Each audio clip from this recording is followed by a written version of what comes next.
Welcome to 25 Years in Rent Fandom. I am Melissa Anelli. I'm the CEO of BroadwayCon, but much more importantly, I'm one of what I guess you would call the OG Rent fandom from back in the 96, 97 era. It actually is the precursor to BroadwayCon. It's how I met Anthony. It's how BroadwayCon exists. So I'm moderating this panel, but I'm also going to get to take part in this panel. Well, let me introduce you to my four lovely cohorts who it's such a delight to see again. I'm going to go in alphabetical order. So first we have Patrice Ferrongi. She is a eBay hustler, peddler slash bohemian. We also have with us, there are three Melissas on this panel, just a warning. Melissa Greco, otherwise known to the Rent fandom as Cyber Melly. She's worked in book publishing for 20 years now. She's currently a sales rep for Chronicle Books. Also with us, TK, otherwise known as Thomas King, otherwise known as Mamanilla. He is an assistant professor in communication and theater at Southwest Tennessee Community College and the marketing director for the Recorded Acapella Review Board. And rounding out the Melissa gang, Melissa Poston. She's a children's and young adult buyer for the Novel Neighbor bookstore. Hi, y'all. Hello. Hey. And you were all 41st Street denizens in some way or another back in the day. Absolutely. And Rent has entered its 25th year. It was actually 25 years ago that we were chilling on that one little step in front of Adina's portrait at the Nederlander. So I first would love to go around and hear from you all how you got into it. What was your intro to Rent fandom? I believe it was fall of 96, and the cast recording had launched, and it was at a time that I was pretty much buying anything that I could find limited in whatever store. I was in North Carolina at the time. Now I'm in Memphis, Tennessee. And so North Carolina did not have the same resources that New York City did. And so I picked up the CD, was listening to it, hated it. Absolutely hated it. So I listened to, what is this mess? And so it was interesting because then that fall, my first ever trip to New York was with Eris. Um, we were both at UNC at the time, and she said, well, I could go up to my grandmother's house and we could go see the show. And this was right after Christmas. Um, and we did. We traveled the 7.5 hours, slept on her grandmother's floor, walked from 72nd down to 41st, and sat. We got in line. I think for that show, we were either the last in that line or the first for the next line. If you remember that kind of transitional moment. Did just to give some context for those who are watching who may not remember back, this was before rushing was even a thing. Rent sort of really pushed the envelope on that, and it was when you could actually just wait in line for tickets as opposed to entering a lottery, which Rent also had to end because it got too popular. Right. Right. And so did you know any of the rules, the one person staying in line and all, nothing? No, nothing when we got in. And there was I think there was another set of people from Canada, from Toronto, who were not dressed at all. They thought they were, but one of the dudes was in like this, not polyester. It was, what's the plastic? Pleather, kind of? The It pleather, was yeah. kind of like pleather, but it was even more so like just clear kind of plastic. Like the angel costume Like from... yes, he From really the wanted to be an vinyl. angel. And so it was that. And Years. so we did not know the rules except to just stay there, which was interesting and tough, but we did it. So I did the cardinal sin, though. Some people still are mad at me for this. I second acted before I saw this whole show because Second there were. acting is okay, but only after you see the first show. That's where The full show. this was my first. I saw the second act before I saw the whole show. because there were people Oh. leaving, stupid people who were Right, leaving. right. That happens all the time. It was Every great. show, you could always second act somewhat legally by Yeah. taking the Always. ticket stub of an old person who was just disgusted and going home. Y'all introduced me to second acting. Yeah. And so I said that Gilles was my mark, so he will always, well, I won't say that out loud in case Anthony is listening to this. But so Gilles will always be my favorite, but I do love Ant. It was a magical moment. And then I don't even know what else happened after that time before I got knee deep into this wonderful world of people. So just to be clear, you hated it, but you gave it a shot, and the live experience and then meeting the community kind of locked you in.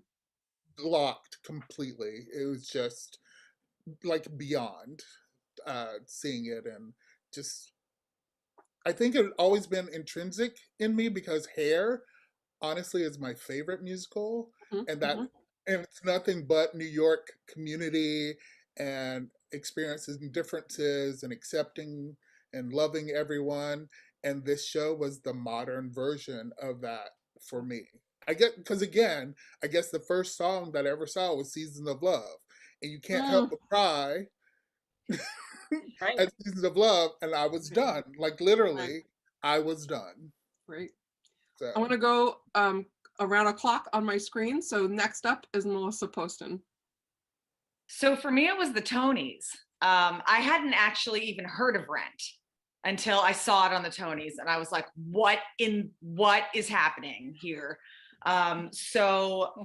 And I was living in New Jersey at the time, but I wasn't actually spending a lot of time on Broadway. I'd only seen 2 Broadway shows, maybe 3 at that point, and I was in my my early 20s. So I hopped on AOL because I was like really into AOL, and I found the message boards immediately, and I started talking to people, and I met Josh Safran pretty fast, and a whole bunch of other people, and didn't actually make it up to the show until maybe 2 months later. And it was unexpectedly cold that night.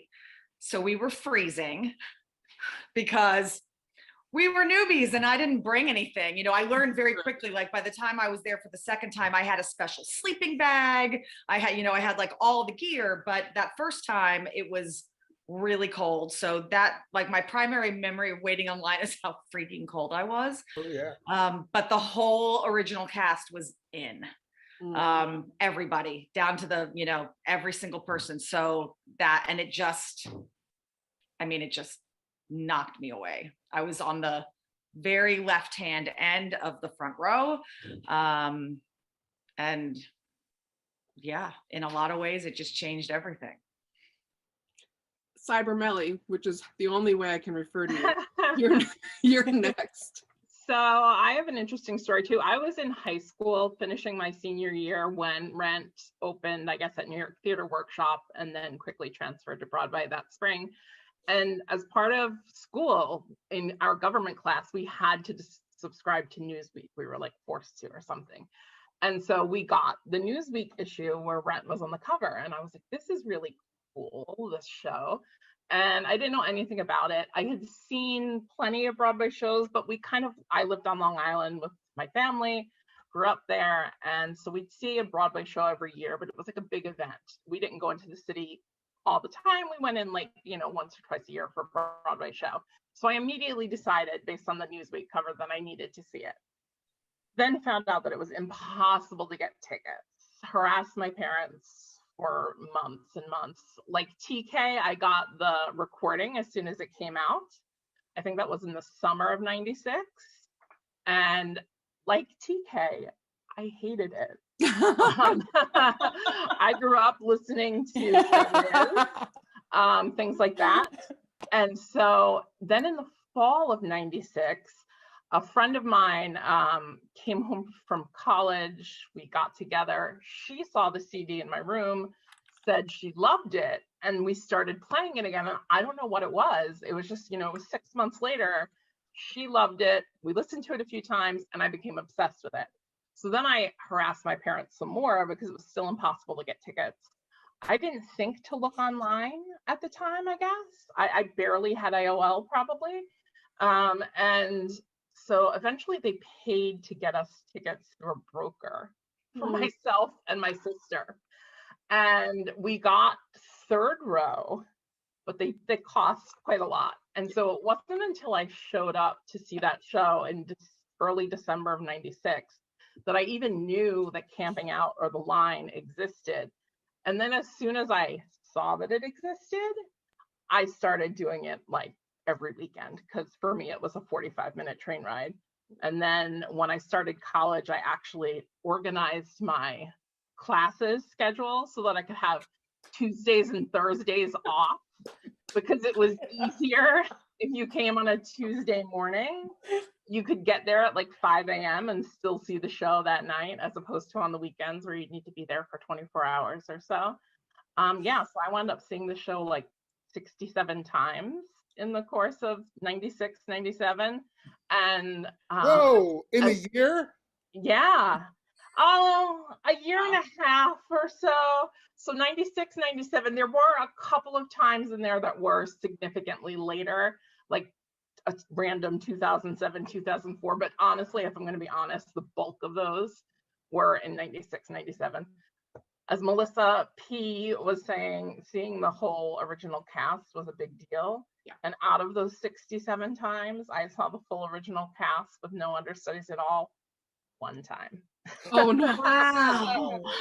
My first, I think same. my first show, whole show, was with the original cast, because Ant was out and then he came back in that next day, which was probably a Saturday night or something. I don't even remember now. But That's my story. wow, 67. I was going to ask everybody their number. No, off the top of my head, I had to go look. I don't know the number. Patrice, what's your story? It's actually it's like a lot like Cyber Melly's. I had just graduated junior college and I was transferring. I was coming back home to Long Island to go to Stony Brook Theater. And my little sister, Colleen, who all of you guys know, said, well, my gift to you for your graduation is I'm going to take you to see this Broadway show. And I was like, how?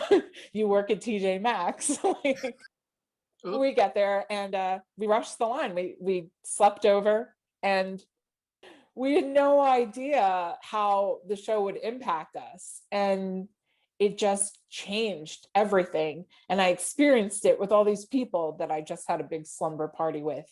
Yeah. And I was just so moved. And I didn't want to go home. So we stayed again and slept over again. And I wanted to experience again. And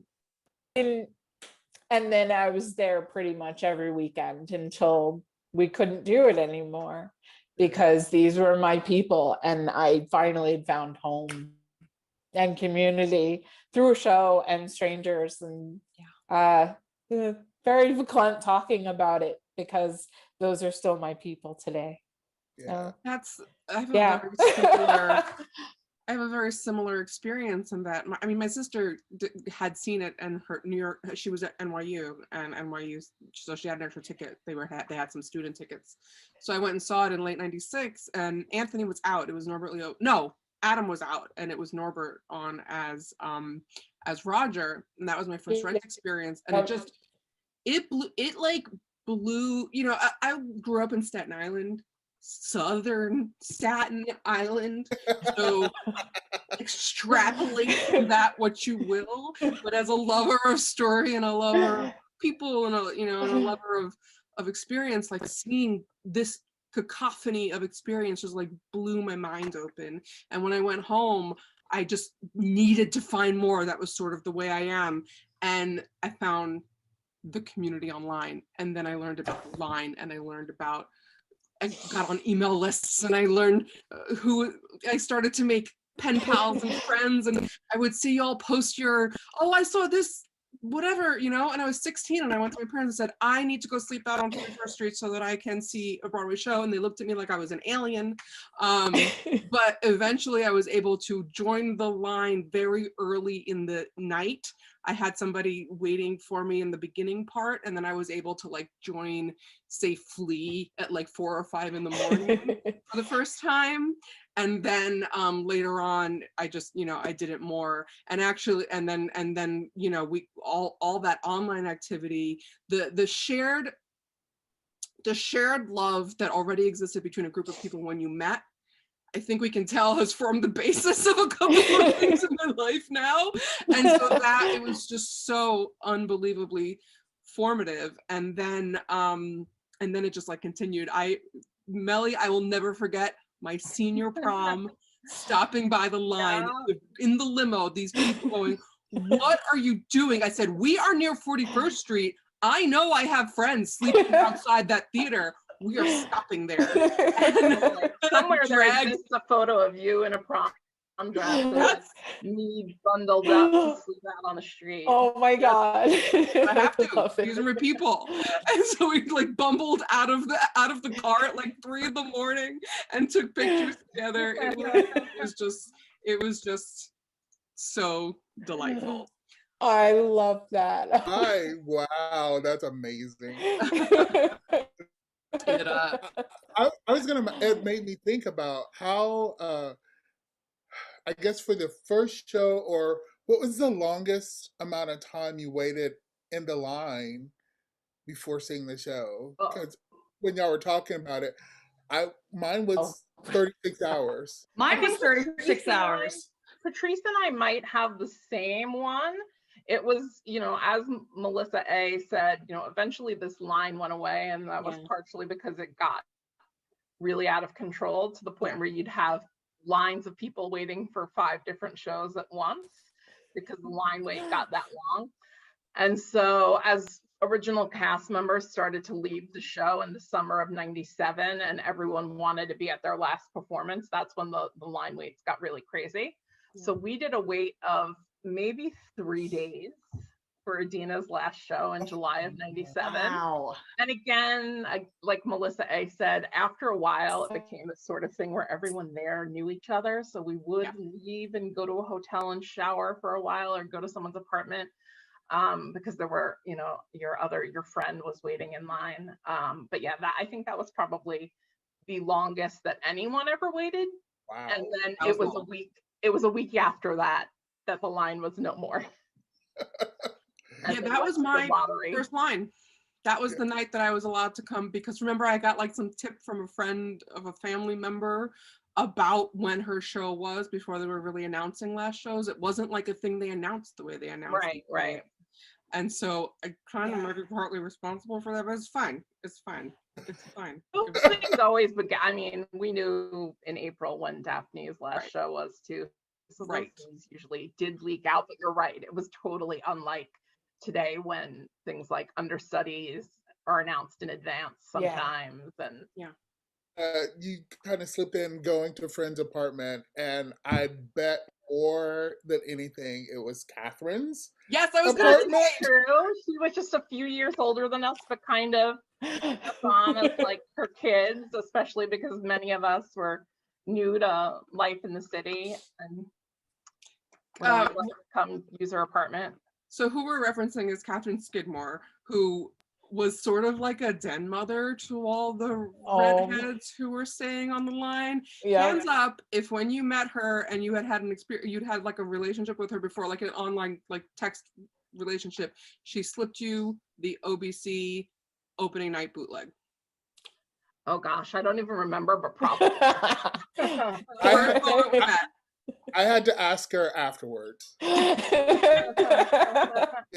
think, we asked afterwards. Because she also sent me the full score, because I ended up using that for a cabaret that I was doing back at UNC.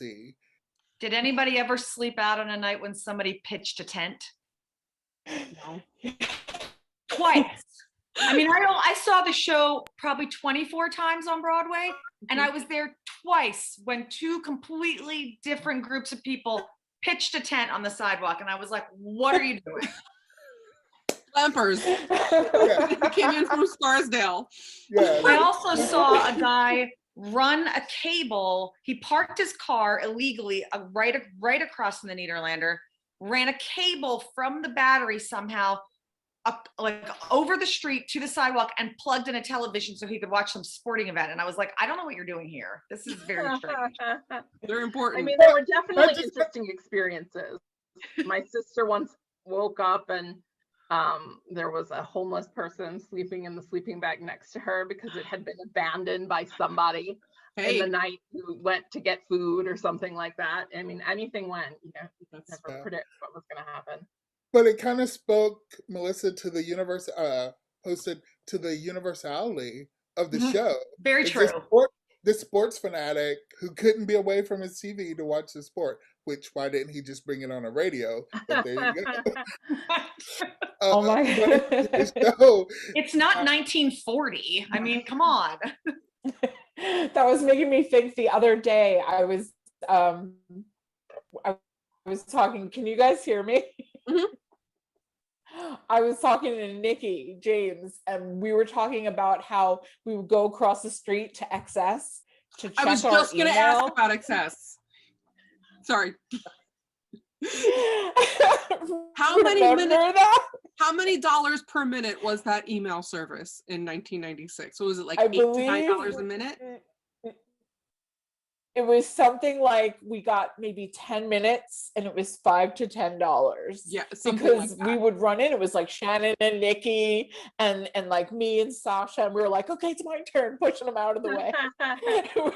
Yeah. Sasha.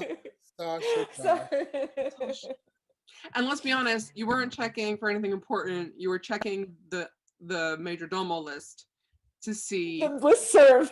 Just the listserv to see. It wasn't like, is there an emergency? Can anyone? Because we didn't really all have cell phones either. No one did.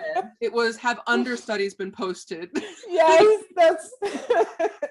And telling your friends.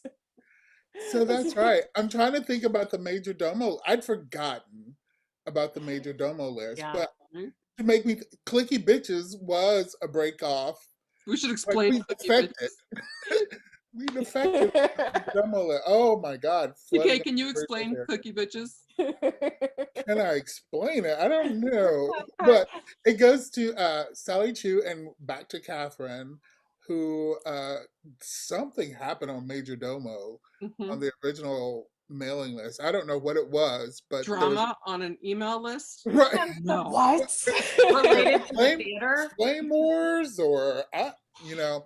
And so Sally and Catherine started. I want to say it was Sally and Catherine started another mailing list and invited, I guess, certain people, and then those certain people invited certain people, and it became this massive thing. So if we think about the community that was on, just in general, when the diehards got together, it like exponentially grew in terms of what we would do for each other, when we would do it, what we would do at the drop of a hat for someone that, for some of us, because again, being an out-of-stater, I got to see you guys once a year, maybe twice a year, but almost anyone could call anyone else that was on that list and go, hey, I need this. And like the next day it was done. Yeah. Yes. And so it was, and we were the investigators. So if things happen, strange things happen, it started, Clicky Bitchers were, and and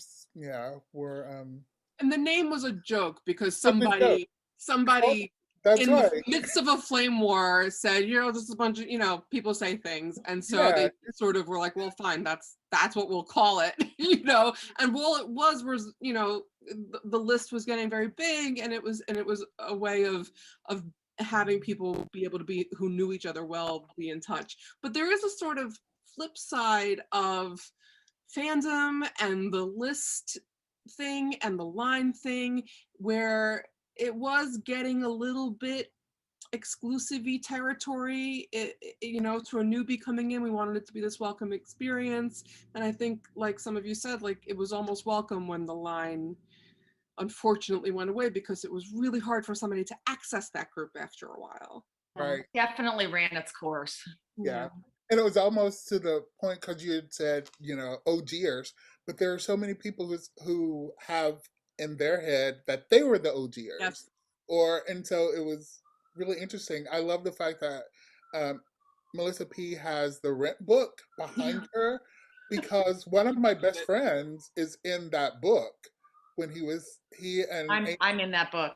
yeah, we're sitting But on my the last, I was married at the time, and my last name is different, but I'm in the book too. That is awesome. And it's funny because he actually went on to play Mark in one of the tours. I think it was one of the That's awesome. one of the non-EC tours, but even the non-EC tours had to do the whole backstage following whoever character and watching their track before they did it, which is kind of unheard of for a non-EC tour. But I guess if it had the Rent stamp on it, it had to have the Rent stamp. You know, so you had to go through the whole process, whether or not you were making $100 a week or $2,000 a week. It was a first foray. I mean, this is probably my first fandom before the Harry Potter thing, which is a whole other con. So, you know, that whole was new, and as a 16 to 18-year-old in all of this, it was really wild and formative, and formed a lot of the basis of what all we do and why BroadwayCon is about, trying to make things more open for people and kind of widen the world a little bit. Can we talk about? Well, we can talk about that later. I was just thinking about like what, you know, there were special seats. Yeah. The key seat. The key seat. Yeah. And things like that. And my first full show was a key seat. Like because of the 36 hours, the people in line said, "Hey, you can have that key seat." You technically had to be what? When Mark says throw down the key, Collins throws down the key, and I can't remember which direction. One of them went into the first two rows. And so you got the key, which ended up being like a piece of paper or a stash or whatever. And you gave it to the stage manager at intermission and back, and they would give you like an extra Mimi stash or a guitar pick. You usually got to like trade it in like you were at an arcade. So it was a very important seat. Yeah. I was only in the key seat one time. I don't know that I ever was in all of my shows. Because I was with a friend who liked to be on the other side for the most part. Then there were the you and you seats. I would love for us to take a second, and in the spirit of Rent, in the spirit of people's stories being shared, I'd love to talk for a second about a couple of the Rent fans of the original crew that we've lost over the years. In particular, in my mind are Sue O'Connor and Jolyn Shee, two very dear people who unfortunately are not with us anymore, but their stories and their lives are still very important to us. So I'm just going to open it up for y'all. I know, Mel, you were so close with Jolyn. Yeah, so Joe and I met again off of the Playbill boards, mostly because the first time I saw the show after I had made my parents pay a whole bunch of money for scalped tickets was going to be a show with a lot of understudies, because we knew in advance that Adina and Tay were on vacation that week. And so I was posting feverishly on the Playbill board complaining about the fact that my first show was going to have understudies. And Joe had been around theater much more often than me. She grew up in the city, going to school just a few blocks from Times Square, and had seen tons of understudies in her life and became very attached to them. And so she started messaging me privately saying, you know, don't talk about understudies that way. And that was kind of the beginning of our friendship in '96. And Joe passed away about 6 years ago of ovarian cancer, but we stayed incredibly close BFFs for the past, 20 years. Before that, she loved theater, always continued to love it. And honestly, I really credit her and this show for changing the kind of life that I have. Like before this, I was on Long Island. I grew up there. I went to the city maybe once a year. I didn't know a variety of people. I knew upper middle class white Long Island people. And now my life is completely different. It opened up so many doors. I've done crazy stuff like fly to Japan by myself to like meet up with some friends, things like that, which I would have never done had I not gotten into Rent, gotten into theater, met such an incredible variety of people through it. So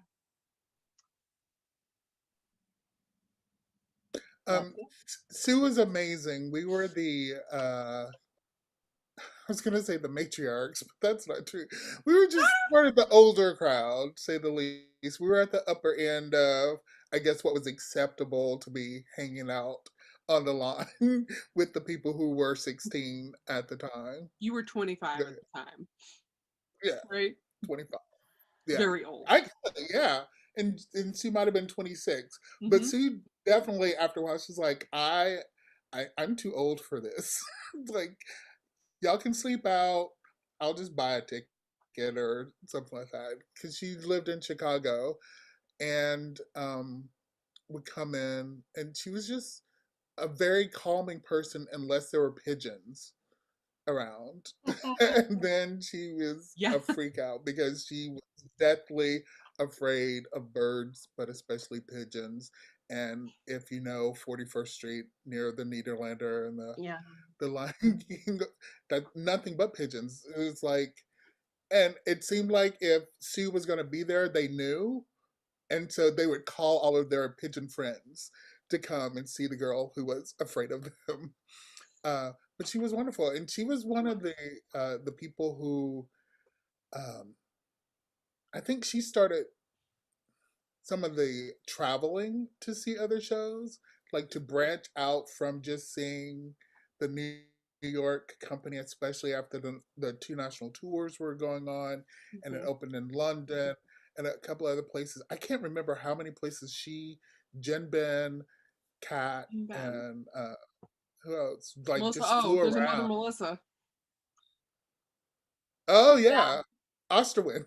Osterwin, yeah. Yeah. So many Melissas. So many Melissas. I don't know what it has to do with this show, but Melissas seem to love it. Now I feel like I made my Joe thing more about me than about her.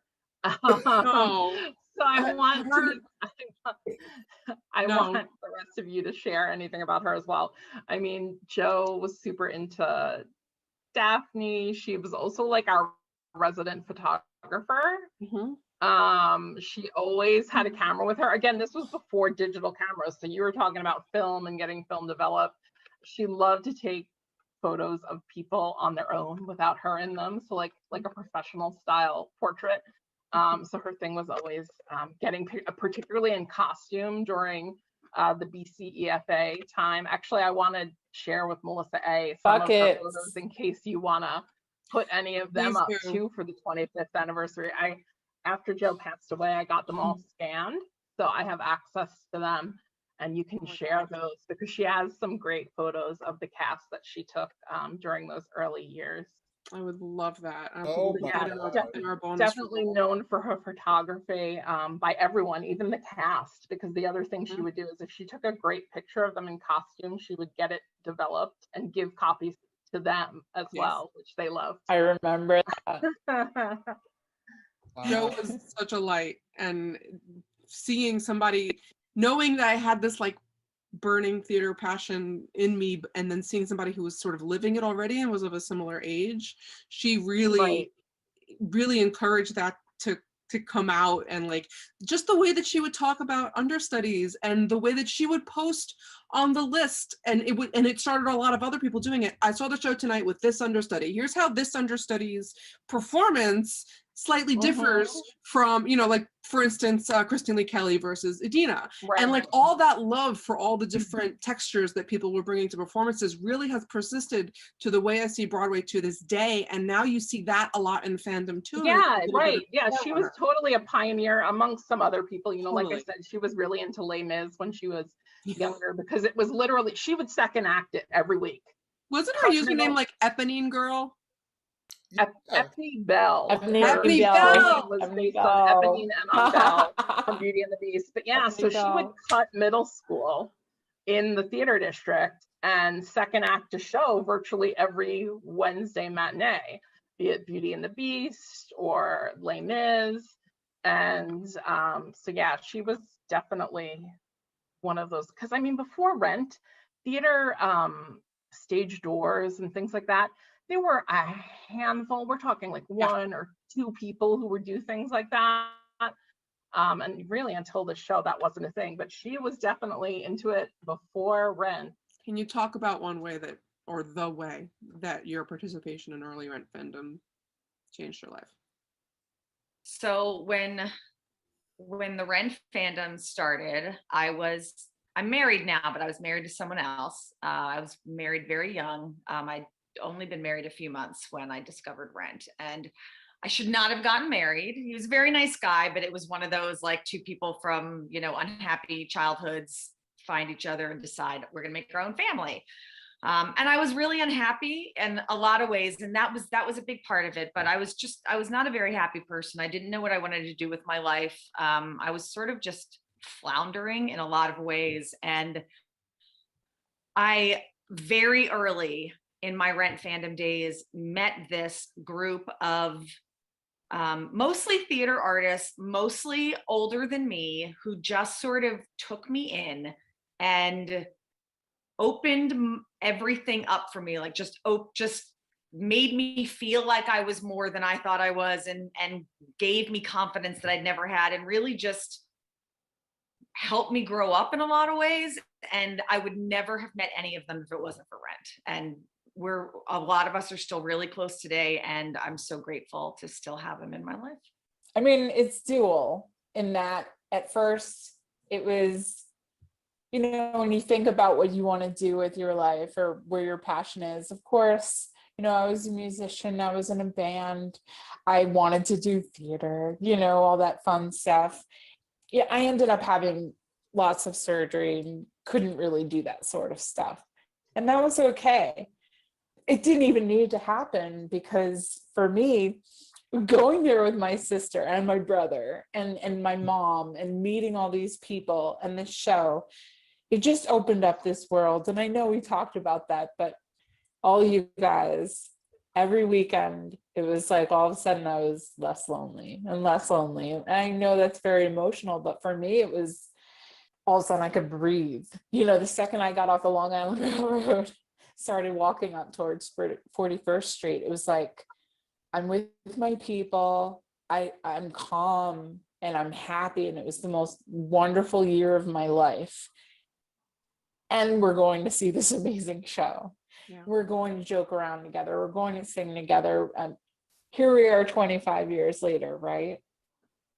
I know that if I'm ever lost, or if I have joy to share, I can call up Catherine. I can go to her house and she'll feed me. I know I can call up Eddie or Sasha. They will take me to a bar. Justin will probably, serve us a beer. I know I can call up any one of you and you'll listen to me, even if it's for 10 minutes. I'm like, no matter what, I have love for the rest of my life because of a show. Like, who knew that was going to happen to me? And it's still there. And I know for the rest of my life that you guys got my back, and this musical carried me and saved me. Sorry to ramble, but no, it's beautiful. So. Melly, do you want to go? Sure. So kind of like I alluded to before, I think it just really changed the kind of life I wound up going on to have. I think that had I not been into Rent and met such a diverse group of people, I probably would have gotten a job on Long Island, continued to go into the city once a year to see a show. Definitely shaped how I think politically.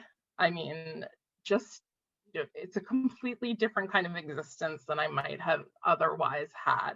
Like I said, I think that my life would have been much smaller.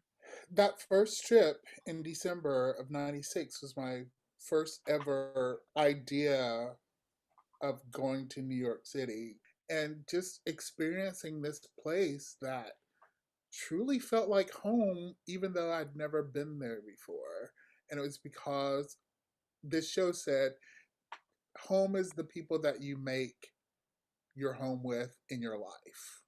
Like, that's the message that I got from the show. And yes, a diverse amount of people. Um, and it also opened up a bunch of opportunities for me. I ended up doing 2 shows with Darius on Broadway, one with Jay Rodriguez and everything. And so, and I got invited to Thanksgiving with the Larsons, but I ended up not being able to go. And that's a regret that I will have for the rest of my life. But it's just, the show's, again, because it's so much like Hair, and because I didn't get to see Hair on Broadway, getting to see Rent kind of filled that void that I have. So Community means so much to me, and being open to other people and learning from other people, and that solidified it, the show and fandom, because these are people I'd never met before. Literally drove up. Catherine said, "Here's the key to my apartment. I have to stay online, but go to my apartment, freshen up, and everything." But I mean, a strange, kind of intimidating, sometimes looking black man shows up to this skinny white girl. She goes, "Here's the key to my apartment. Yeah. All right, I'll see you back here in about an hour or two." Who does that? But I do it now. Yeah, now you can do it. Yeah. I do it. I'm like, I'm open. I was like, until you prove it wrong, you are a great person. Y'all really said it. I have nothing to add to that. People are your home. The people that you make your home are your home. And yeah. As I said before, a couple things are obvious about how fandom imprinted on me early, but I probably would have been a doctor. From Staten Island, living in Staten Island. These days people like to talk about, Rent's an imperfect show, and there's lots of things you could pick apart that we should talk about, and we should criticize art always. But the heart, the living, breathing heart of Rent is its people, and is the people that celebrate it. And y'all are that for me. And this has been such an unbelievable delight. I'm getting emotional. It's been such an unbelievable delight to sit and reminisce and refan the flames of having y'all in our lives. We're always sort of burning in the backgrounds for each other. I want to keep going. How about this? I would love to keep going for another 15 minutes if you don't mind, and we can put this in the bonus content. So if you all love hearing these stories, you got to get a little bonus content pass for BroadwayCon, which you can get on BroadwayCon.com, and I'll put up the pictures that Melly shares as well in that.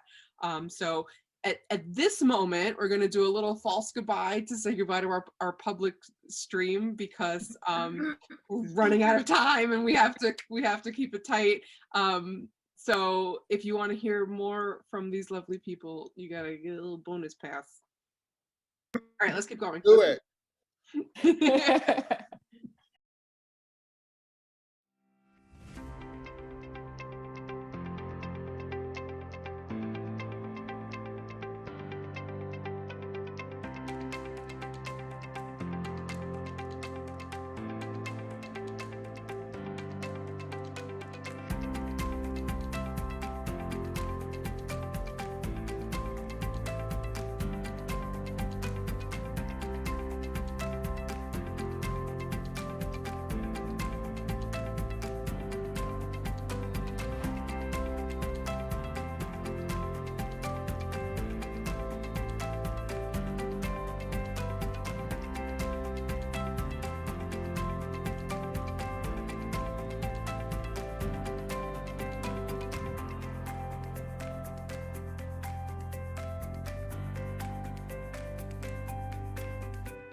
right, thank you everyone for joining us with the Ratitusical, the TikTok musical panel and virtual theater. I would love to introduce all of our panelists today who I'm so excited to have on board with us. They are Emily Jacobson, RJ Christian, Alec Powell, Christopher Ruth, Douglas Ramirez, Greg Noble, and Carly Callahan. Can everyone just tell us a bit about themselves, starting with Emily? Sure. Hi, I'm Emily Jacobson. I'm an elementary school teacher from New York. RJ. Hello, I am RJ Christian. I am a senior at NYU studying vocal performance and a composer and a huge nerd. Alec? Yeah, so my name is Alec Powell, and I am a teacher and composer based out of Utah. Christopher. I'm Christopher, or Chris. I'm a photographer from New Jersey, and I'm just a theater geek who loves to create art in a shoebox. Douglas. Hi, everybody. I'm Douglas Ramirez. I'm the Director of Special Events over at the Actors Fund. Mr. Greg Noble. Hi, I'm Greg, and I'm a co-founder and producer at Seaview Productions. And last but not least, Carly Callahan. Hi, everyone. I'm Carly Callahan. I am Managing Director of Seaview. Wonderful. Thank you all so much. Before we start, I just wanted to norm and have everyone know that we're norming for this discussion today, which is that we assume a generosity of spirit for everyone on this panel, and we'll challenge each other or our ideas if needed with grace and love. And because we want to encourage a bold conversation, everyone should be able to think and speak as they like, and feel free to take anything back that you don't mean, i.e. what I don't mean that, what I mean to say is. And lastly, let's treat this like my big crazy family and probably your crazy families as well, where we all get to talk over each other to make this feel like a conversation as opposed to somebody like me who's pretending to be an expert and asking a question and getting an answer. I do have questions for all of us, but let's just try to have this flow and step on as many toes as we can. So excited to get going. In fact, as a way to jump into this panel, I wanted to share a poem that I recently read by Molly Broke, which is entitled How Not to Be a Perfectionist. People are vivid and small and don't live very long. People are vivid and small and don't live very long. I love this poem because I think what gets in the way of our exploration of the arts is always like the fear of the end result not being exceptional. And right, we've all heard that phrase, don't let perfect be the enemy of good. And I'm not getting paid by Nike to say this, but just do it, right? And Emily, as a former educator myself, I love that you're an educator who happens to be the OG among this rat pack, someone who followed their creative impulse to create and share a simple yet beautiful musical ditty on TikTok. Your ode to Remy, a lot will say and should say, was the precursor for this beautiful storm. Your video encouraged other pans on TikTok to sizzle. A lot of puns will be coming, so just get used to it. We fast forwarded to an award-winning production company, Seaview, and some of the biggest names in the Broadway, TV, and music industries to create Ratatouille, the TikTok musical. And what I personally loved about most about it was that even though this show was led by some of these aforementioned or referenced titans of our industry, we still ended up getting a virtual show that honored, in my opinion, the very first source material that you created, Emily. So really kudos to Seaview and the Rat Pack fam for honoring what I call low pro, right? Like low production value or virtual minimalism, right? Like this wasn't trying to be anything more than running with a cool idea, having fun, raising money for a great organization, and illuminating the human spirit in a great time of need for all of us. right? And all we need truly are Titus or Andrew in front of a simple background or those like white kitchen cabinets to, I don't know about you, right? But like I felt that like those butterflies in my stomach. I felt, oh my gosh, the call to prayer is going on behind me, and I'm gonna ask my brother to make it stop. Talk about intersectionality, y'all.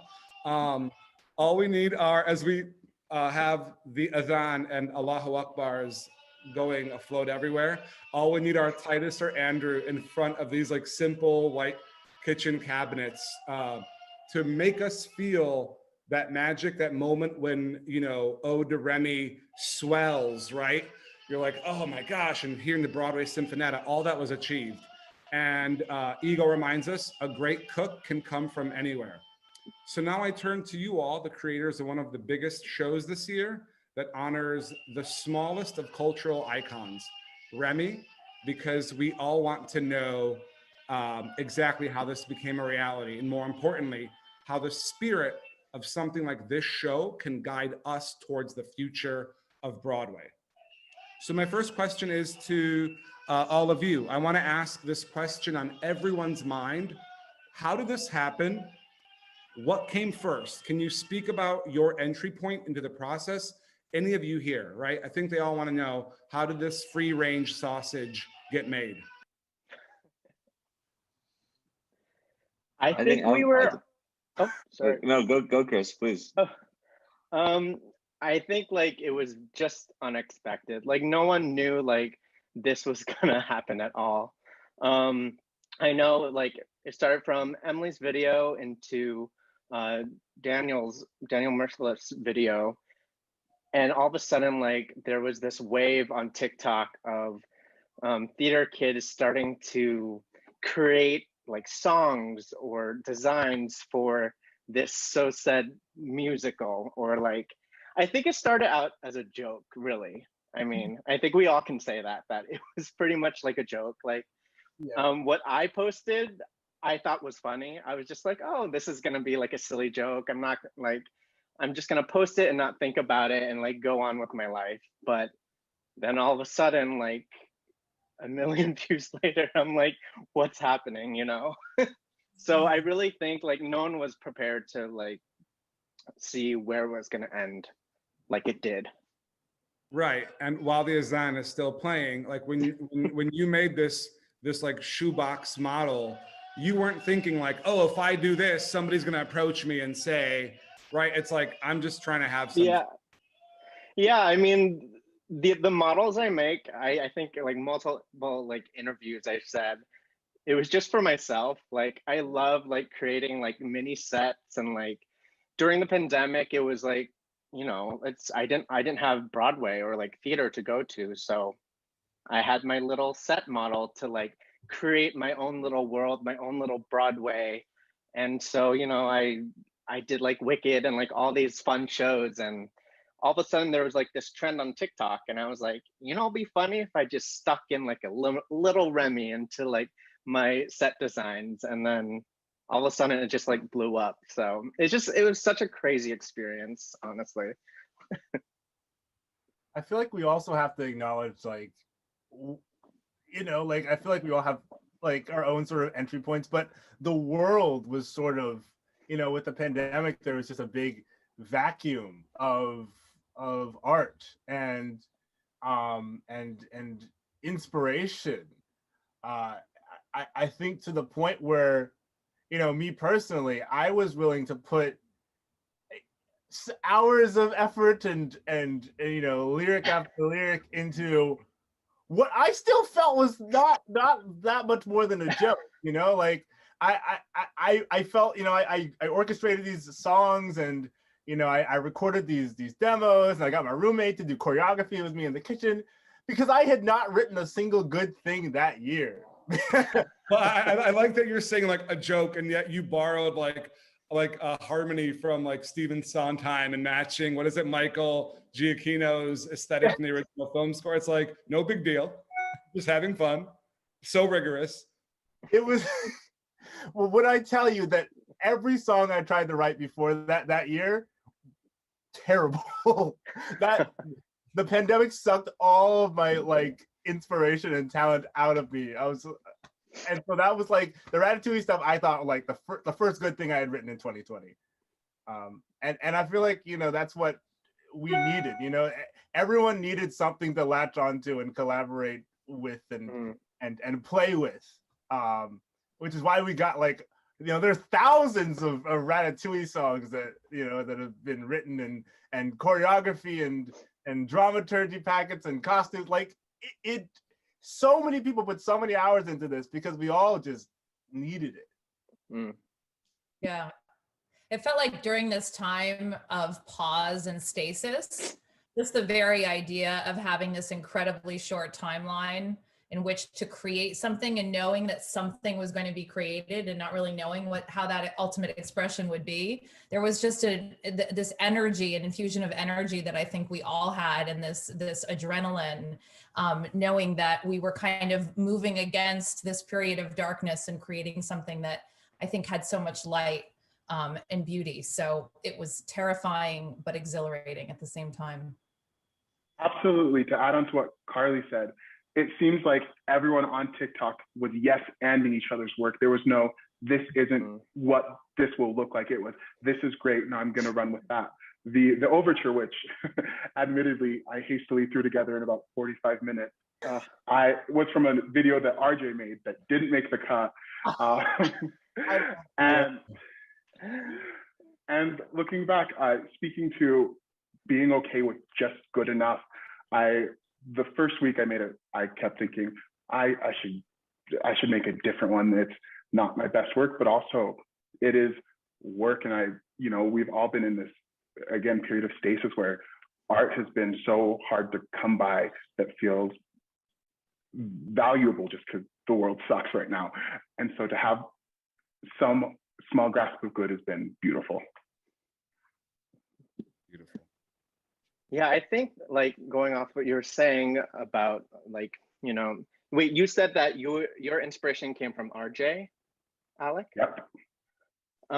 So like my inspiration came from like Daniel's like main song, but then like every other video or like set design that I would make it would be inspired by other people's work. So other people's songs, because I could not create without like everyone else. Like I could make a set based on like the Ratatouille movie, but there was no like musical like concept there. So like, for example, taking RJ's song and like making like the Gusteau's like restaurant and like having him like move and come in, like it was just so great to like hear other people's music and just build off of that. And then it just turned into what, all of TikTok saw. But it was amazing. Yeah, and like Greg and Carly here, like as like the captains of the ship, like how did you get RJ to then get this, like get it to Alec to crit, like how did the chain of command, it sounds maddening. Like how did that work? Carly, you want to go?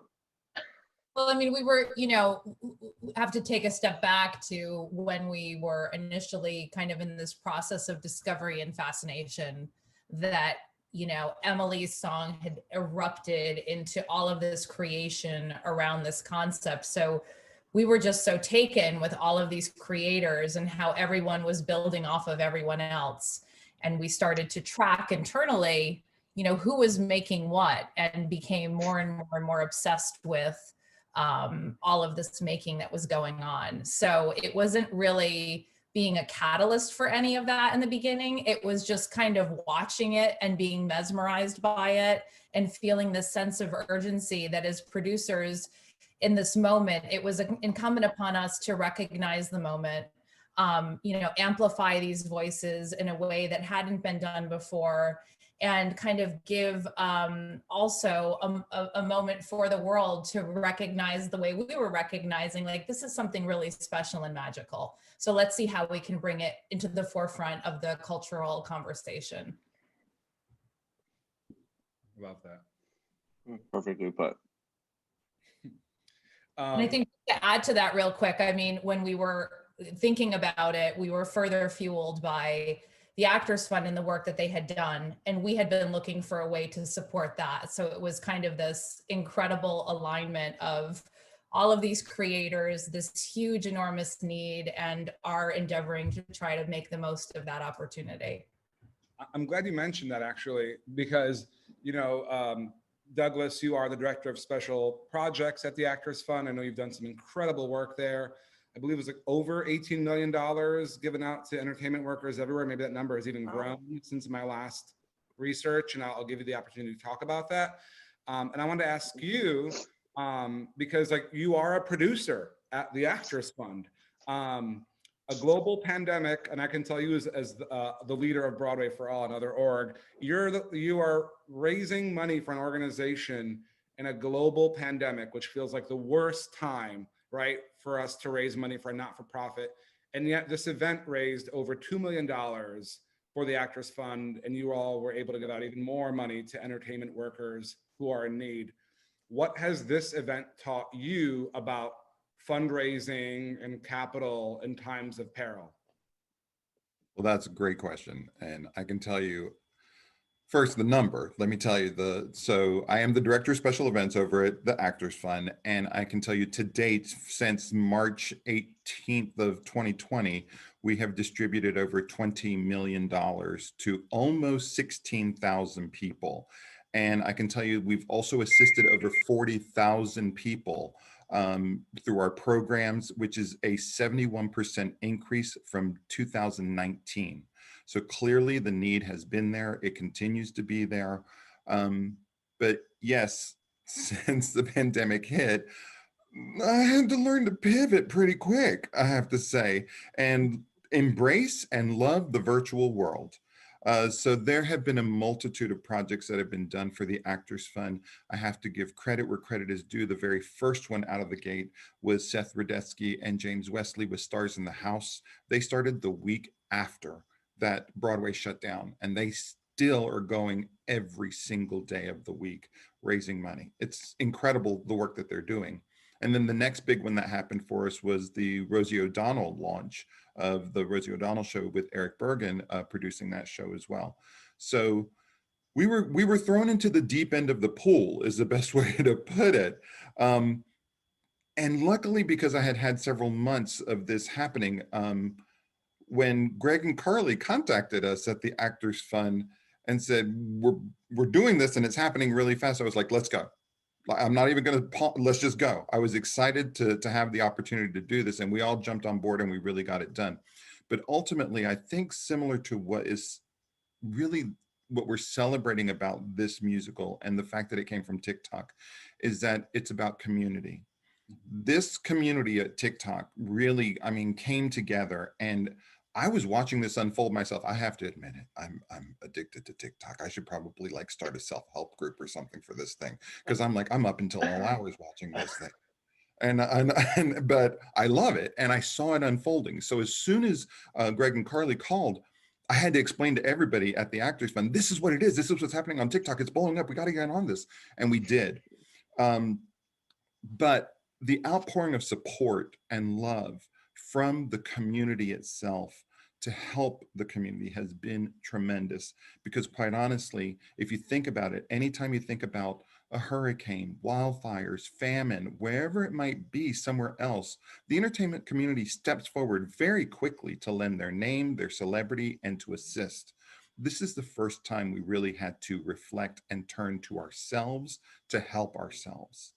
And they have been doing it nonstop. To this day, the way I put it, and so many people have heard me say this, but I wake up every day and I'm drinking from a fire hydrant, not even a fire hose, a fire hydrant, because everything is coming at me at once.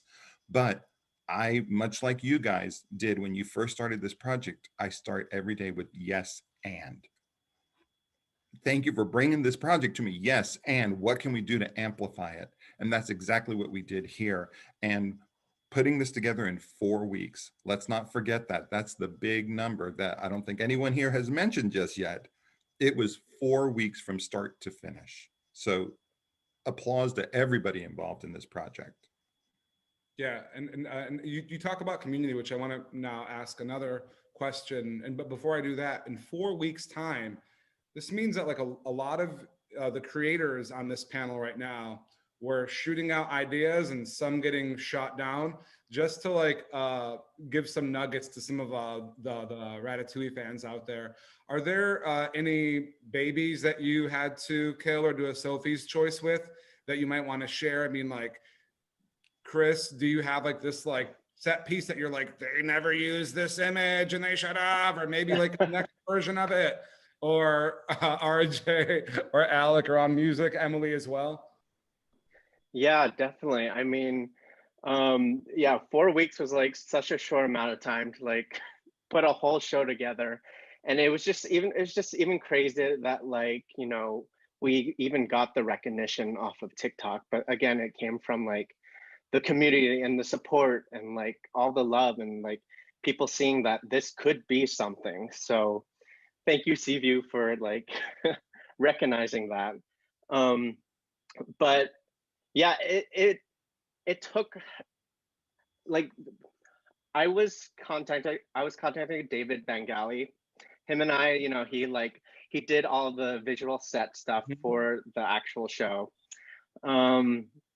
It was hard to get an actual like shoebox set to like a virtual space. Like we were like playing around like, how are we gonna do this, you know? So we played around with me taking pictures, like really high quality pictures of my set. Like he wanted the background with the Paris skyline, like a little bit of the floor. Like he was very particular in like what he wanted. So I would like take pictures and like give him a whole bunch of stuff.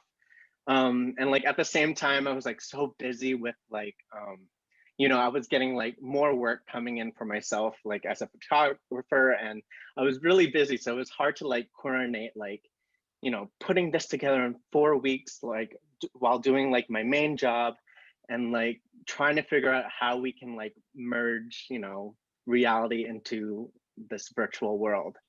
And I think we did a pretty good job, like trying to like take some inspiration from the sets and like, you know, the checkered background or like a curtain or the skyline too that he recreated. So, and then of course in the very beginning, you know, with the countdown, it had my little this. There we go. I brought it to Yep. BroadwayCon because I was like, everyone needs to see it. This is the mobile version of my shoebox musical. It's actually this size. It's actually in a box like this, but this is the actual like set piece that they used. It was a picture, and I was talking to Lucy Moss, and she was like, "Oh, we're running like out of time, and like it's hard to get like what you want like into the production, and it's not going to fit into like with the orchestrations that we already had." And I was like kind of bummed out about it. I was like, "Oh, they're not going to use any of my stuff." Like I was a little bummed out. And then, you know, last minute, Lucy was like, "Nope, we're going to do this. We're going to put the one thing that you requested in." So I was really happy with that. But again, it's hard to move from like this to a virtual space. So, but yeah, here it is. Emily, RJ, or Alec, CV already said no retaliation. Like if you have like a little ditty, you're like, "Oh, that didn't get in." Like, you know, just you know, one more. I'll go. The last 10 measures of the overture. Never ever did they make it to anywhere, not my TikTok, not anywhere. They're written, 60 seconds is not enough time. And by the time I was brought onto the project, the incredible Macy Schmidt was already orchestrating stuff. So it was like, bye, but they're there somewhere. Could you give us like 20 seconds of them right now for its like world premiere? Ooh, there's no piano, so it'll have to live on in my heart and my mind and your soul. Ooh, okay. You should post it on TikTok. Last 20 seconds. I'd be watching it. I watch everything, so. Well, you know what? We can share it later. And with that, I actually want to ask, you know, I want to use this moment to allow a lot of our viewers to think about like them creating as a result of this inspired event.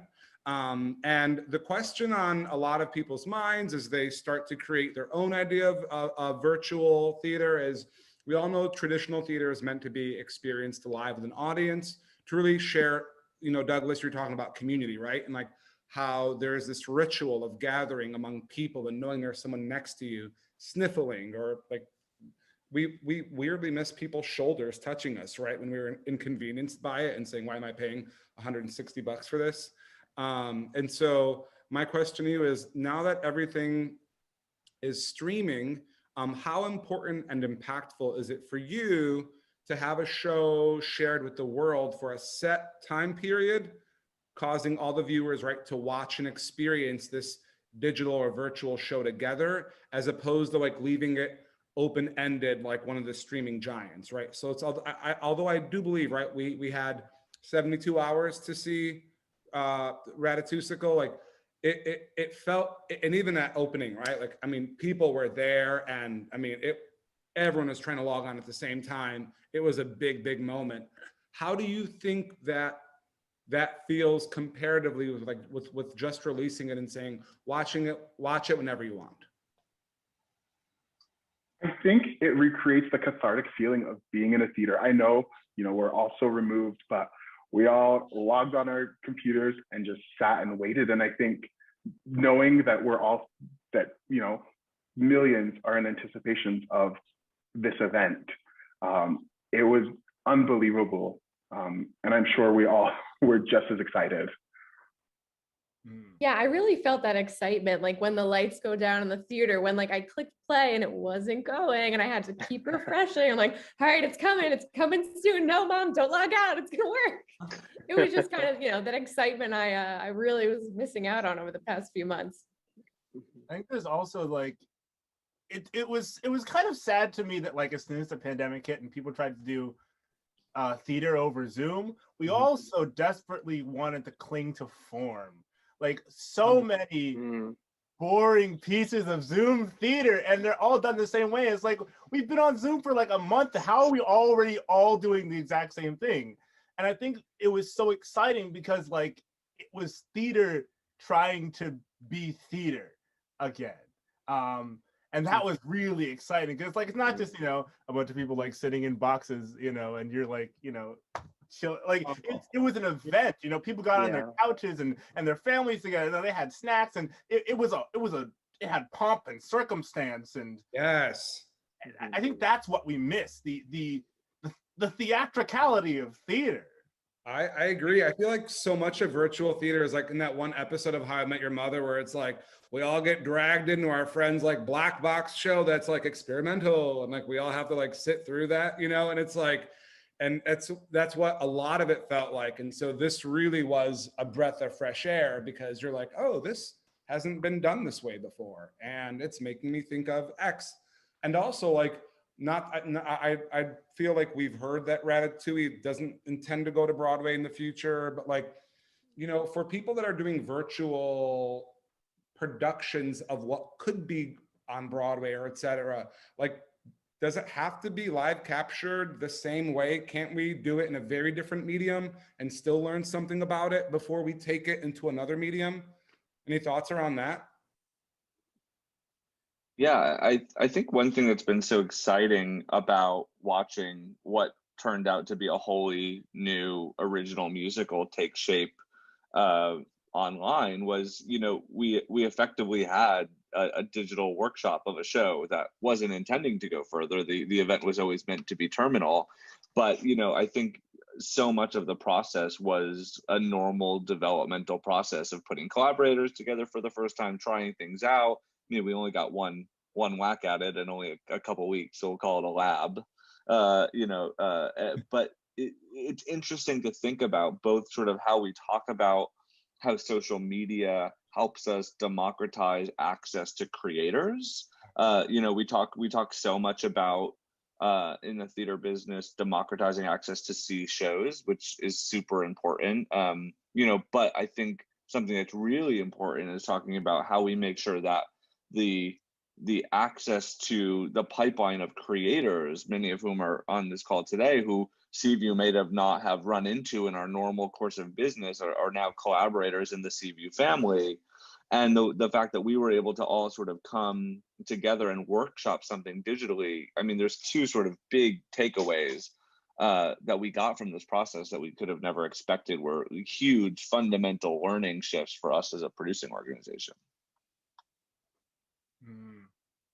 Absolutely. And, you know, I think about the like the re-entry back in, right? As we say, like, we want to build this this new idea of what theater could be. I mean, I think it's safe to say, I was going to ask this as a question, but like, I don't want to ask a leading one, which is like, I was going to ask, how will Ratatouille and other pieces of digital theater be thought of? Like, will they be a relic from an extraordinary moment? And it's like, well, that's clearly decided. It won't be a relic. I think it's going to just be added on, right? Like, yes, and to go back to you, Douglas, right? Is it a harbinger of what is to come? How does this inform how we think about the possibilities of theater and how we make it? I mean, I think a lot of theater companies are, back to your point, Greg, about the democratization of access for theater. Like, will there be a virtual season accompanied by a live season? Or can you watch what's happening live? You know, like, how does the commerce behind that work? Or what do you all think about where we're headed and what people can start thinking about, especially those who don't feel like they are stakeholders now, but who would love to be one day? I hope just want to jump in real quick on that one, because I can tell you at the Actors Fund, one of the things that we have really just decided on, and it's a done deal, is the virtual world is never going to go away. This type of fundraising for us specifically, of having these amazing events happen, really widen our reach to our donor base. We brought in a lot of new people who may have never heard of who we are. And because of that, we know that this will be a constant no matter what. Even when we do start going back to the theater and having that shared experience, this shows you that you can also have a shared experience virtually as well. Again, like we were saying, you know, it did create a community.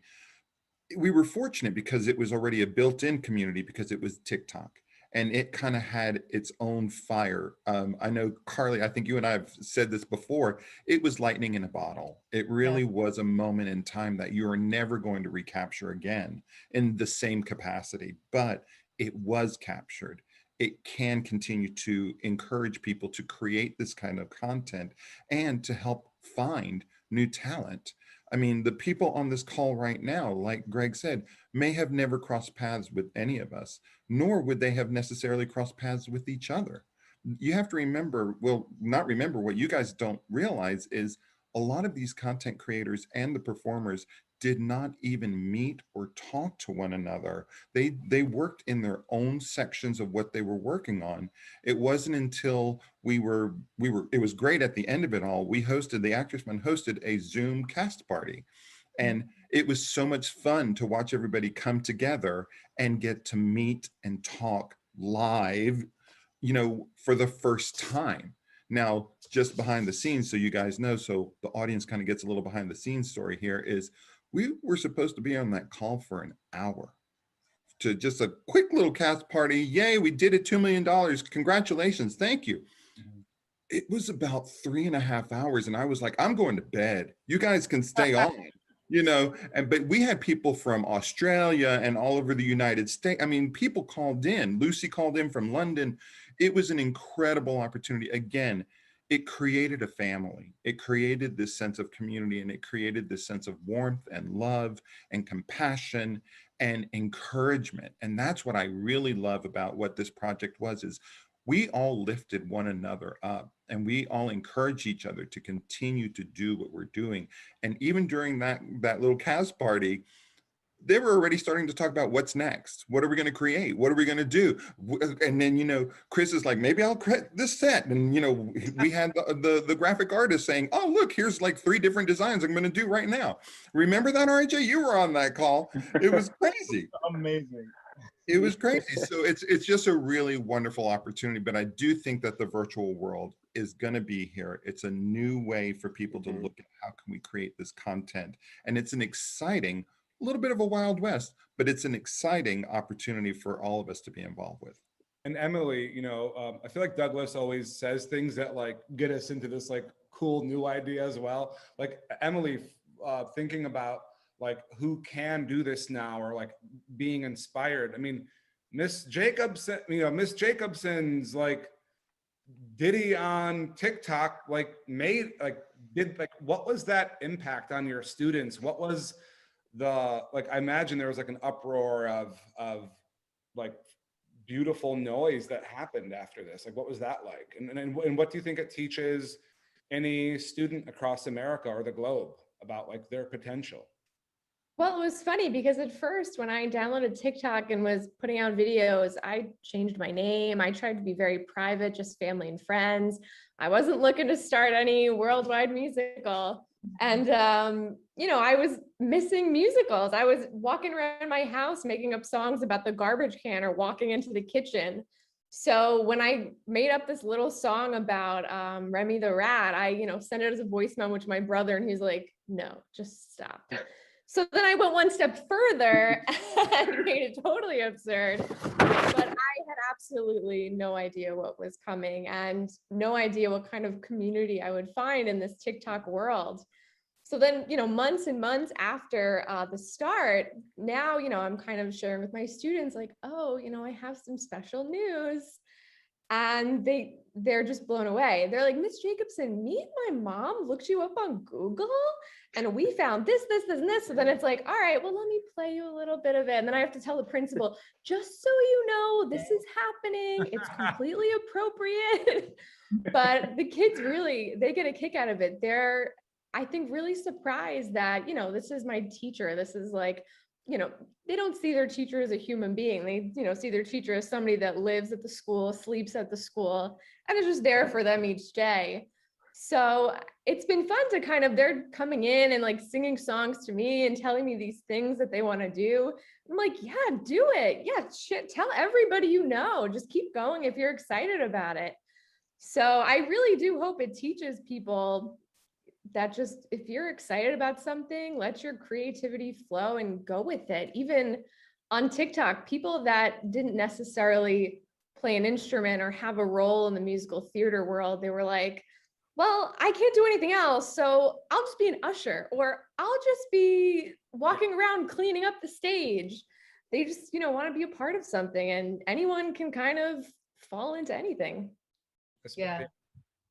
And what Emily so beautifully articulates is I think that there was a major paradigm shift of audiences thinking of themselves not as consumers necessarily, but also as collaborators. And it's so exciting to imagine what that paradigm shift will yield in the months and the years to come when audiences feel empowered to imagine what they might create and how they might create. So I feel like we kind of planted seeds that we may not see what they develop into for some time, but I'm pretty confident that we planted seeds that are there and are going to be quite abundant in their growth. Carly and everyone else, what do you all feel like then, like these seeds, like, Emily's seed of this TikTok video then created this, right? So it's like, what do you think these seeds have the potential to do for the next 5 or 10 years? Like for any of you on this call, especially the creators, what pieces of democratization are most fundamental to the evolution of the art form? Like, what do you think that is, and how do we encourage those pieces to flourish? Like, how do we try to top like the ratatusicle of this zeitgeist in 5 years, in 10 years? Like, what does that look like, you think? I think an important part of this moment is the sort of breakdown of celebrity. And I think, celebrities in theater exist sort of on a different place than like film. But there is still this place of celebrity. But once you take away like, I guess like the paycheck element of it, it's like this this kid who's never done anything on Broadway, grew up in Boone, North Carolina, is now like working on something with like Titus Burgess and Andre DeShields. And it's, I think it's this moment that sort of proves that like this can work, and people that don't have Tonys can have talent.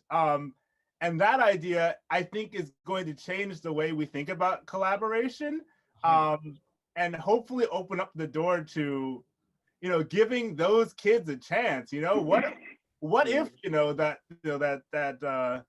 this the kid who's never written anything, like DMs JRB and is like, hey, I got this funky little tune, you want to work on it with me? Like that's, what if that's in our future? What if the road to Broadway is a little shorter now? And what if the lines between the audience and the stage and the producers, what if that's all getting blurred and shortened and easier? I think that's what excites me, is that really making theater accessible for everyone to not only consume but also create.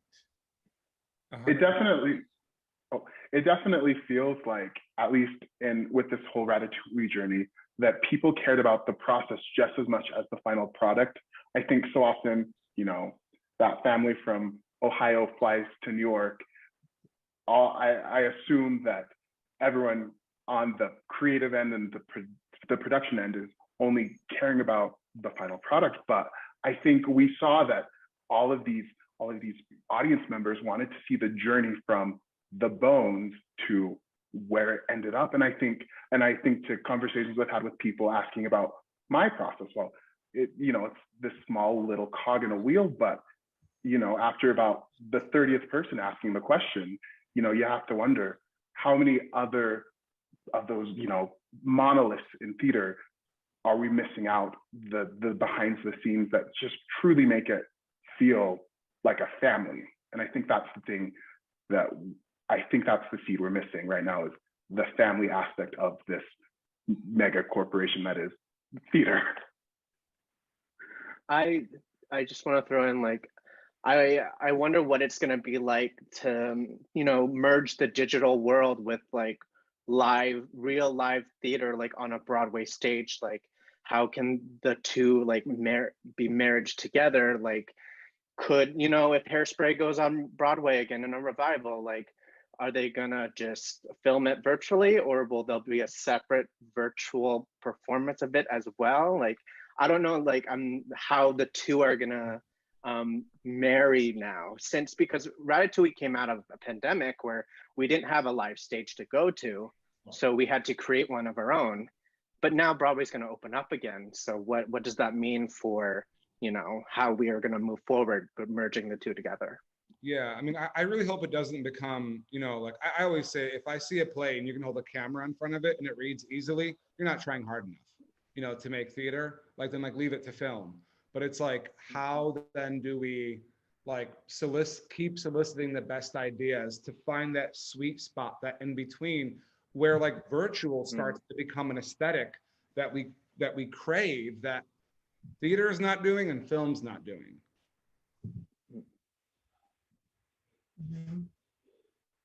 Before we go, I wanted to ask all of you, in the spirit of you people who were so brave enough and creative enough to share your content out there, and creating shoebox musicals, right? In the spirit of anyone can create or anyone can cook, what new creative project have you picked up during quarantine besides making a killer banana bread? Is this towards me? I'm sorry. Like, or what project is next that you can legally talk about, that you're working on? Might it be informal? Let our fans get some extra gold here. Well, I definitely, like, after the pandemic, like, work has picked up a lot now. During the pandemic, I had nothing else to do but like create mini sets. So that kind of like saved me. And I was talking to Carly earlier. I'm like, like Ratatouille really came out of nowhere and like kind of saved a lot of people to bring something like happiness and joy in a dark place. But next is I'm just sticking to TikTok, like what people want to see. Like I'm asking them if they want to see other shows. I'm currently going live like every Monday and Friday on TikTok. I have like a mini show that I put on live. It's actually like Phantasmic from Disneyland, from the park. And I recreated it into this mini 15-minute show that's live for my viewers to watch. And that's really where I am really now with, this big thing, which I carry around all the time. So that's where I'm at. Sweet. Emily, RJ, Alec, any fun things that you're cooking up? The big thing I'm doing right now is I'm trying to collaborate with as many people as possible. And I'm making a habit to post every day. But right now, the big thing I'm working on is I'm trying to do a musical series revolving around Falcon and the Winter Soldier. And I've reached out. I've made some really cool friends on TikTok, and a lot of them said I'd be so like excited to sing this music. And so that's hopefully going to be rolling out as the show comes out. And I'm really excited about the music for this because it's so different, and it's very Marvel and patriotic and gosh, when you see the people that I have who said yes, I will sing your songs, it blows my mind. So I'm really excited about that.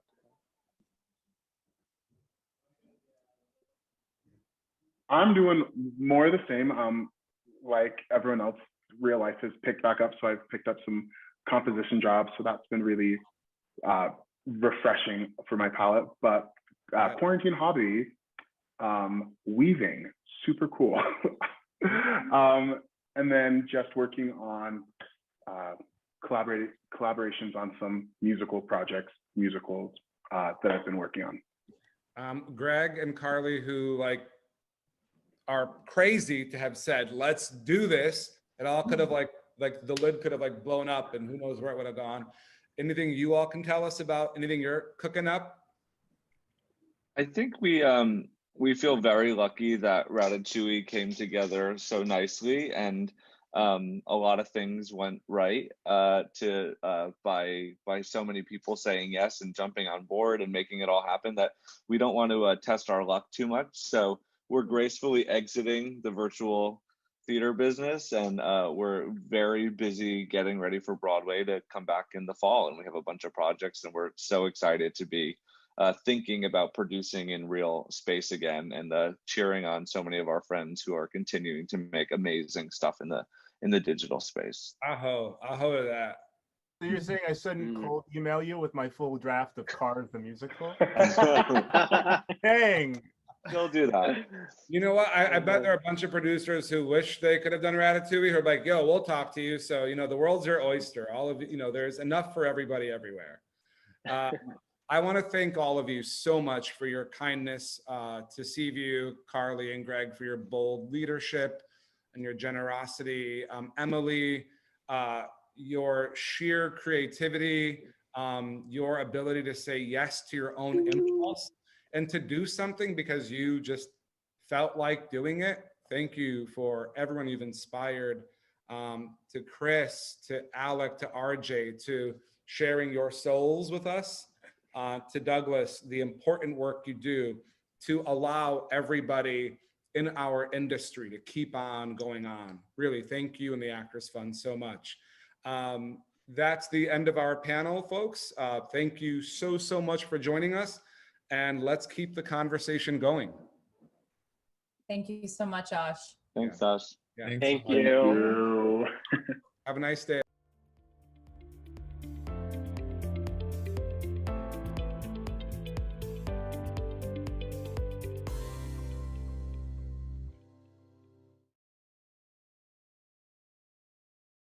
All right, friends, time for another epic lip sync. Welcome Danny Jones and Avelia the Cat with A Rat's Life from Ratatouille, the TikTok musical. What's a TikTok musical? Hit it.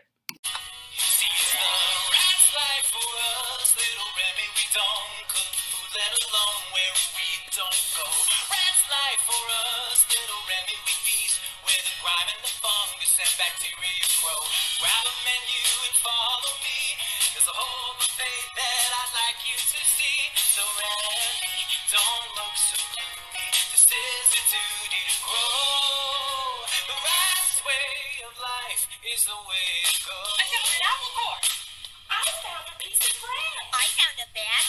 stick with that last guy. Said the point is, Remy, whatever you'd like to eat, it's in a pile of junk sitting right at your feet. The right's where lies the way to go.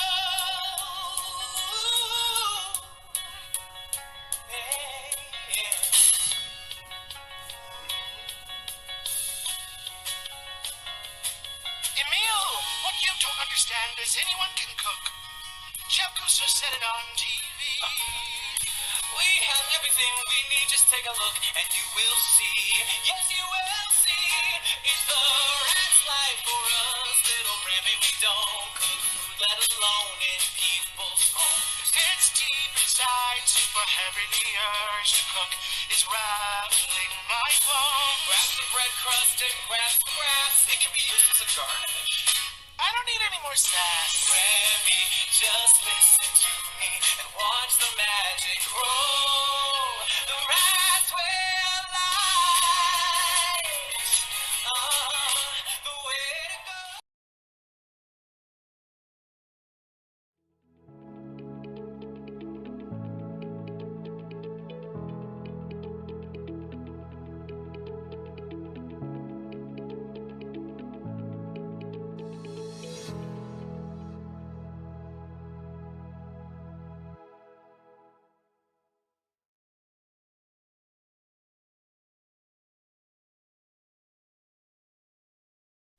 Hello, everyone. Thank you so much for joining the audio theater panel here at BroadwayCon. I can't believe I get to say welcome to BroadwayCon. That was really fun.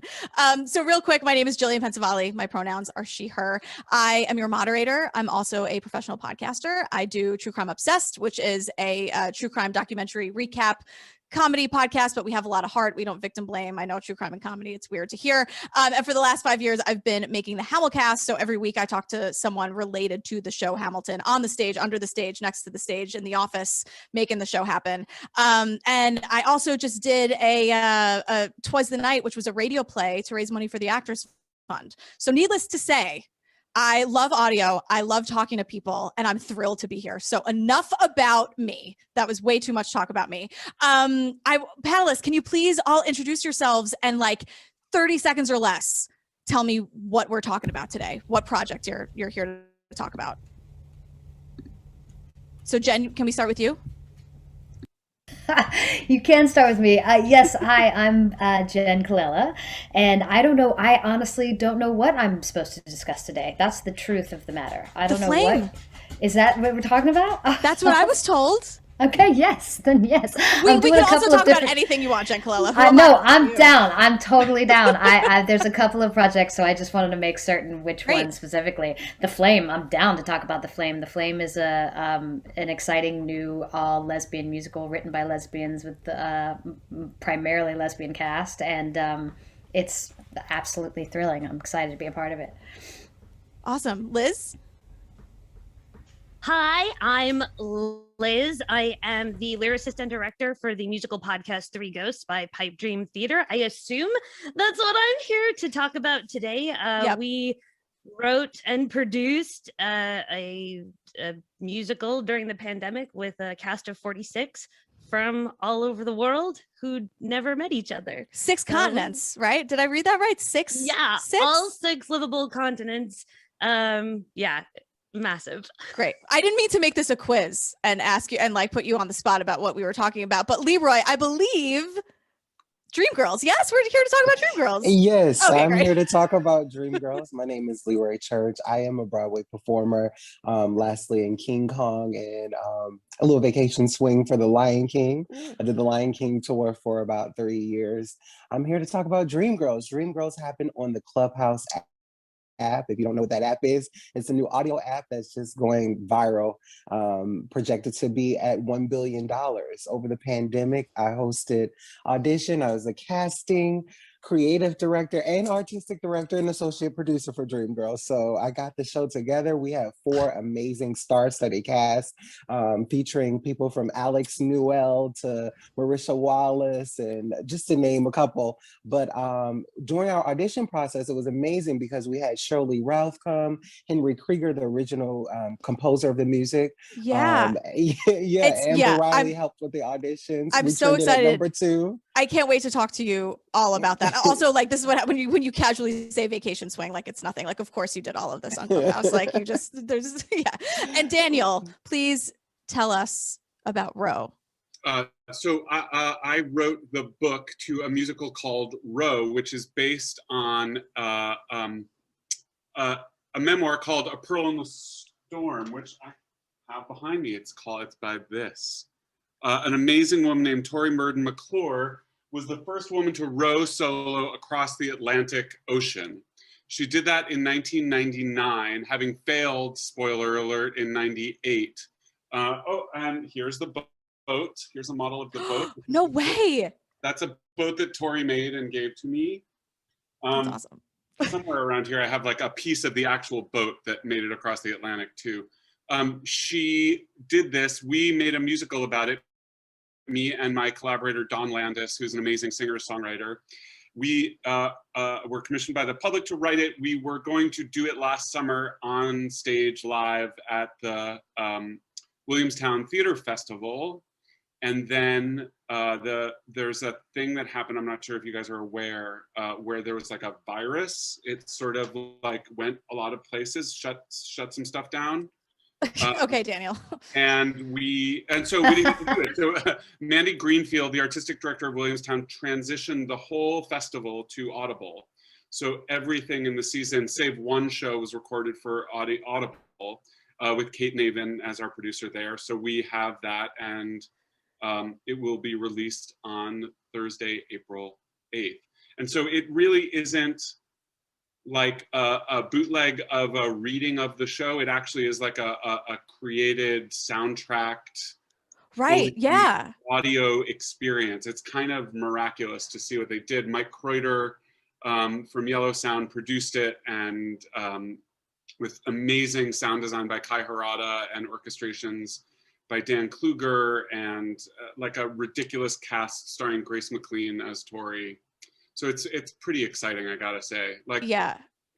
And I'm so excited because we have so many different perspectives when it comes to making audio content here in this room. So I'm thrilled about it. But I also just want to say, let's keep this casual. Like, feel free to jump in, respond to each other, ask each other questions, because I'm just here as a nerd, just very excited to hear how this all works. So I guess I wanted to ask, and we've gotten into it a little bit already, but was COVID the main inspiration for diving into an all audio medium, or was that on anyone's radar at all, just because podcasts have been such a big thing for a long time? What was that journey for all of you? I would like to answer that. Go ahead. Right here, I'm speaking. COVID was the pivoting point, with the Broadway industry being stripped away. I was like, what do I do next? And, so sitting around, all this creativity started to fester. And that's how I found the Clubhouse app. The show wouldn't have been able to happen if it were at a different time, because these Broadway stars would not have had the free time or the will to volunteer to do it. So COVID definitely inspired it.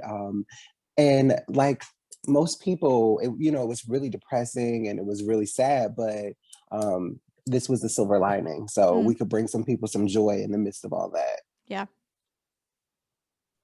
I'm finished speaking.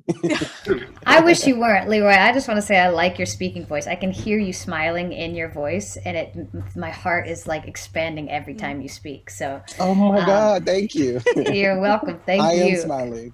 Yeah, I know. I can feel it. I mean, I get to see it, but like, it's just, you can tell in your voice. It's dope. I'll go ahead since I've already jumped in. I don't think I would have been able to do this. I think, much like Leroy said, this is one of the blessings of a very dark time.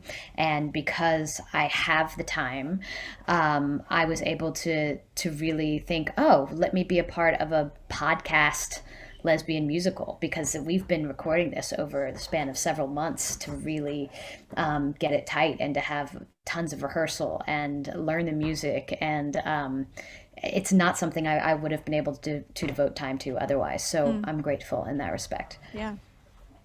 Yeah, I mean, for us, it certainly was like not what we were expecting. I remember sitting upstairs in the last spring when Mandy was like, we officially can't do the festival, but I want to do this, and thinking, well, that's, I mean, in practically, Audible is able to pay us weirdly more than the Williamstown Theater Festival would be able to, because they have Jeff Bezos's money, hail Bezos, and like we are able to, spend time.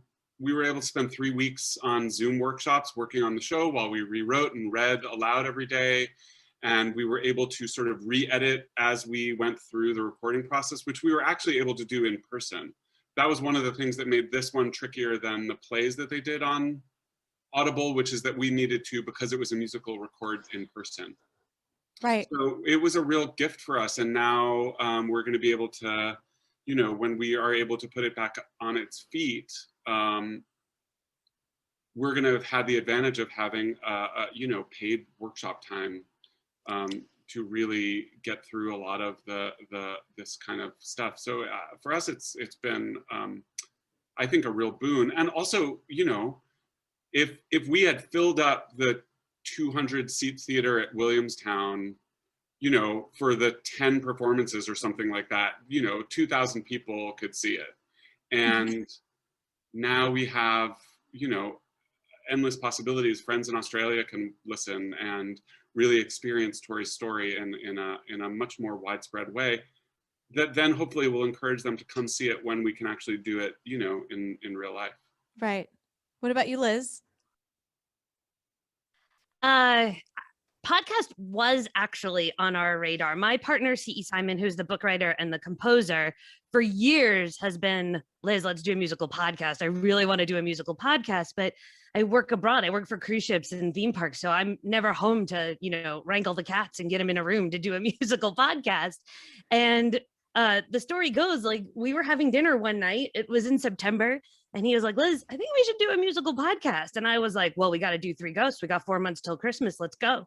So it was like a rewrite from that moment to when we released it. It was casting the 46 people. And I'm so jealous because we were not in the same room for recording.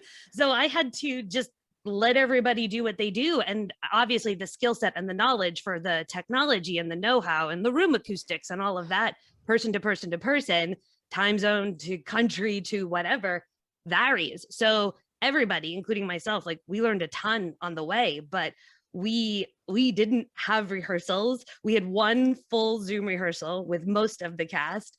And then it was a matter of letting them fly. And then me getting in touch with them and doing these one-on-one 15 or 20-minute Zoom rehearsals just for retakes. Like, I need you to retake this. This doesn't work. I need you to do this again. And they would just send back thousands and thousands of sound files, and I would sit here and go through all of them. But so it was really individually directed and produced in a lot of ways by upwards of 4 dozen people around the world, and it's complete 3D binaural sound. So in the environment, like, once you hit play, you're like, oh, I'm in a room with these people. Yes. And that was really important to us because, when you go see a play or a musical and you get to feel the energy of everybody around you and everybody on the stage, and then to translate that to a podcast, we wanted to use the technology that we have and the abilities to, present all that in a totally different format. So I think the 3D binaural sound is totally a winner, and it's going to be like the wave of the future of musical podcasts. It really is incredible. You put these headphones on and you really do feel like, okay, there's that echo there, but it's great. Like, it feels, you're exactly like you said, you feel like you're in a room. It's amazing. That's so cool. I want to hear more about this. Yeah. The 3D, right? Oh my God, I will never shut up if you ask me that. But we definitely know more than we did when we started. It was a learn as you go type of scenario, which I love. I'm like, baptism by fire piece. Learn by Let's do doing. it. Totally. Let's know what we don't know. We're not new to writing or producing musicals, but we were new to this. So it was a lot of trial and error, and a lot of stuff is fantastic and worked beautifully, and a lot of stuff did not. And you're just like, you know what? We're putting it in the world and we'll do better next time. Because if you're going to make art and you're going to release it for the holiday season, you should really release it for the holiday season. But it was an amazing surprise, because the second Zoom rehearsal that we got to have was actually a cast party. So the day before we released, we got all 46 people together so they could listen. And I thought, this is going to be strange, because like, even now we're just all staring at each other. Now imagine 46 people on headphones, not talking for 2 hours, looking at each other on Zoom. and everybody, the chat was just like blowing up. They're like, what is this? What is that sound? Who's saying this? Who's this person? Because, oh, PS, most of them don't even know each other. They're sort of humans I've collected just from having the blessing of working on Earth for so long. So it was really cool to watch their reaction to what they had created, having no clue what they had created, like a massive surprise party. Yeah. It's awesome. I'd love to hear from all of you really what your live theater experiences brought to the table when working with just audio. Because Leroy, I know for you, like on Clubhouse, if you don't know about Clubhouse, it's strictly an audio medium. So were you able to work with Zoom, like on Zoom with everyone face to face? But this is really a question for the room, truly, like what did your real life theater experiences bring to this audio medium? Well, my real life experience is connecting in the room. And since we weren't able to do that, we did everything in our power to create that virtual space and that virtual family. And we were able to do that via, we'll have rehearsals on Clubhouse, music rehearsals, and then we'll have rehearsals. So we set up the schedule, just to be clear, Saturday and Sunday from 12 to 6. We have 4 different casts. So we puzzle piece both casts, all 4 casts in with music rehearsals on Clubhouse and then Zoom table reads every Saturday and Sunday. And so before we started off, we had like a cast meet and greet. So we wanted everything to feel like just like you were in a musical, because you were.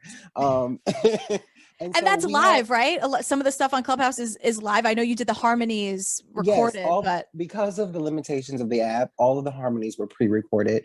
Every single person, instead of wasting a lot of time in music rehearsal going through sheet music, we had our voice director, musical director, go through and record reference tracks for every single part in the show. She sent those out, and then they would have a rehearsal where they go over with her what she sent out, and then they would record that weekend, send the tracks back, and then fly them in to create the background track. Every person in the show, all 52 people, had to be sound engineers. We had to get equipment sent out all over the world to UK. Marisha Wallace in UK. Alex is doing Zoe's playlist in London and Canada, and then all over the United States. So I'm online, Amazon, sending out iRig 2s to everybody, and interfaces and microphones, and making sure you have Logic versus GarageBand.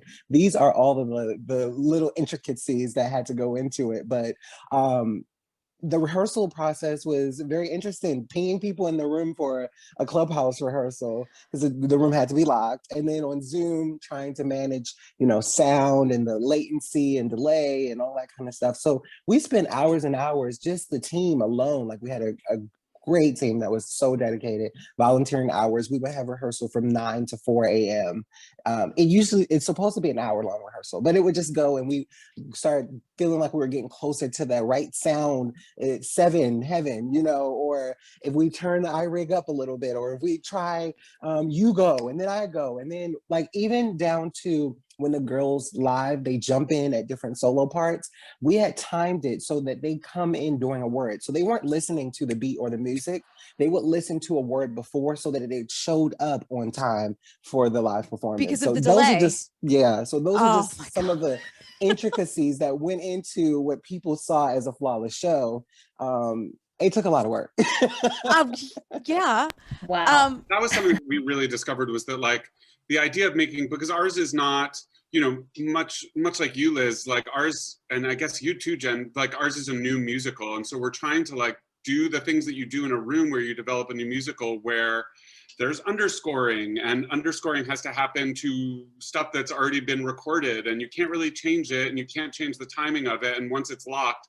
So what we all discovered is that trying to make a new musical in this fashion is exponentially more work, because of the levels of communication that have to happen between engineer, producer, mixer, then orchestration, then music director. So, like even recording it, though we got to do it live, because of COVID restrictions, we could only have 3 people in a room at a time, and it's a 10-person cast.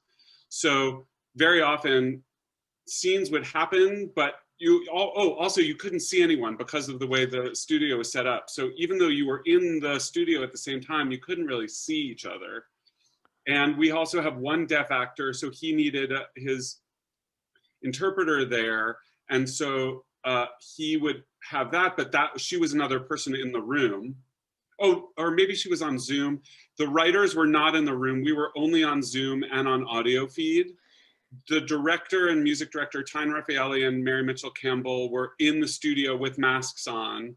So they would be like, Danny, Don, any notes? We'd give them the notes, they'd give them out. So it was a lot of levels of that. And then in the afterwards, trying to edit it all together and make a thing was so many layers. I was in Australia for 2 months working on Come From Away, and I would get, you know, a mix and then be like, great, you have 24 hours for notes on this. So then you have to like go through and put together like a time coded, I mean, it was just so much more work than it would have been had it been live. And you know, I think there were a lot of corners that we could have cut and the quality would have been less good. Right. Yeah. What is that funny thing? That you Go ahead. Well, I love hearing every word that you say because I like appreciate and sympathize and empathize and like I'm so blown away by the whole everything that when like you know, Daniel you and get Leroy, it. you just can't help but laugh because you're like, oh no, I'm in a pile of rubble. What did I get myself into? No, And Mary Mitchell, by the sometimes 4th day when we were recording on, or the 5th day of recording when we were recording ensemble vocals, it was, you had these 2 people from this hour to this hour, and then they would go through the whole show and record all the ensemble. Then she had these 3 people and then do the whole thing again, and then do the whole thing again. And so she was like, by the end, she was like, I can't remember if I said this before. Like Mary Mitchell was going nuts because then she had to take all of that and layer it together. Yes. This was also having it laid feels down good all to those be. recording tracks like you did for Dreamgirls, where you're like sending out tracks and you're having music rehearsal over Zoom. Oh, the other part was to do the rehearsals. The cast sent Mary Mitchell and her music team their vocals, and then she put together a piano track so that they could, when we were doing rehearsals, they could control all the music, because you can't have, so the Zoom readings, when we would do a Zoom reading, to get any sense of what we had, all of the music came from Mary Mitchell and her team, and no one sang live. Yeah. Except for Grace, who had most of the stuff, but she was her own engineer. Like, it was insane. Yeah, I was saying to the cast, well, first off, it feels good to be in this room with people who get it. Because like when you're talking, I'm like, you understand. Because people see the end product and they're like, oh my God, Dreamgirls is great. It trended, blah, blah, blah, 10,000, whatever people saw it. But you guys get like all of those little hours that you spend trying to manage 4 different casts, and like for me 12 to 4, it really hit home when you said saying the same thing, because going through a full table read of Dreamgirls 4 times in a row with 4 different casts, you're like, wait, did I just get that note? They Did I never talk not? in that show. They just sing all the time. And that part is rough. I could sing the whole thing. I have an old bootleg of the original Broadway Company, so I love it. Don't start. But I like, love it. you know, just like Loretta Devine and my life is like very intertwined. I think what you managed to do with that is incredible, especially because the amount of singing that happens throughout that whole show, it just never stops. Yeah, I was telling the cast that you are basically the new triple threat, which is sing, act, and press play, because everybody was their own sound engineer. I remember Alex knew, I was like, what am I supposed to do? Like cry and then press play? And I was like, yeah, actually, like when I was in King Kong, you know, Christiane Pitts, she had to cry, scream, and click that harness in if she wanted to go flying without dying. I mean, this is just what actors have to do. And I was like, this is the choreography. By the way, Leroy, I was at your opening and I loved that show. I had such a good time. Yes, that was crazy. It was crazy to be on stage with a ton. 3 tons. The most fun. When those eyes came on and that mouth open, oh my goodness. That was the magic like, maybe moment like a little theater. Yeah, that is my favorite part of the entire show, just when he arrives and that whole scene when she's flying. Yeah. I mean, the audience went wild, but yes, creating, you guys get it. I love it. Yeah. Jen, can I ask you a question about your experience? So were you in these kind of Zoom rooms were they sending you full sample tracks? Like how were you learning your music for the Flame? Yeah, it was tough. We only had one read through with everybody like months ago, and then they sent all of rehearsal tracks. And at first it was just like they would just send the music and just what they wanted me to record to. I was like, I'm gonna need a plunk, or I'm gonna need somebody to walk me through. We tried to have a Zoom rehearsal, but there was the lag and I couldn't hear, and I was like, I missed the middle note. Like, it was very, very difficult. So we finally were able to speak the same language, and I said, I need somebody to walk through and say, measure 35, you start now, and sing it and plunk it and do it, so I could learn it. And then recording it, I'm finishing the recording on Thursday, and I have to plan for somebody to come over, double masked. They have to set it up. I bought a new mic for this, but apparently it's not as good as some of the other mics used. I have been in sessions where I've recorded line after line after line for a good chunk, maybe 30 minutes. And I'm like, oh, I forgot to record myself on GarageBand because it's my responsibility. It's not great for an actor, I gotta say. It's just super hard. I don't have anybody to act with. I'm just going on sound, and it's so much more than pushing play. There's so much else that we have to be in charge of, things that we've had to buy, equipment and stuff, and figuring it out with each new thing it's been very, very difficult. Totally worth it because the end product's going to be dope, but it's been quite frustrating, to be honest. Yeah, I'm curious. I'm glad you said that because that's the truth, right? That's real. It can be a little difficult. I mean, I've been podcasting for over 5 years, and there are still times where I'm like, nope, wasn't recording. Oh, yeah. We had moments with people crying.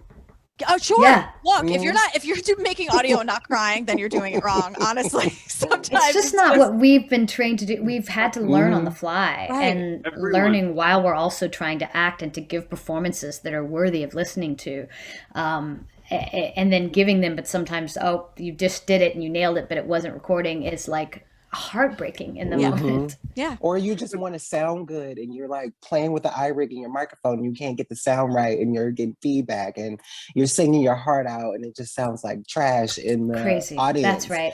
Because or my dog starts barking or wants to go out or what, you know what I mean? Like, I'm not in a studio. I don't own my own studio. The neighbors, we're in New York. I got a saxophone player who lives above me. Thank God, I love him. But when he's rehearsing, he doesn't know I'm recording. It's a trip. And the other part is like, you're not in the space, like the way that you perform as a performer, and I am saying this only as the writer, like I had the easiest job in all of this because all I had to do was like, I was constantly sending out emails like, what do you guys need? Can I do anything? You're amazing. Like that was my job, was just encouragement and gratitude. Same. But, like that was all I could do. But even just performances, you notice the difference because you're not in a theater, you're in a room that is not, it's not expansive. You don't have that space around you. And the difference in how your body kinesthetically like changes, how your voice makes things is really different depending on the space that you're in. So we had to just record like an audible extra where we had an interview afterwards, and they sent me a whole kit in a box and a thing. And it was terrifying, just terrifying, because I was like, I don't know what this stuff is, and I'm going to mess this up, and you have to press the button and do the thing and connect it with, it was a lot. It was a lot. Yeah. I love when you said your body in space, because that was just one of the things that I really noticed how when we're all sitting down like this, the voice, and a lot of times when I was giving the notes to the actors, I would say, make sure you get up and physically do whatever you're doing.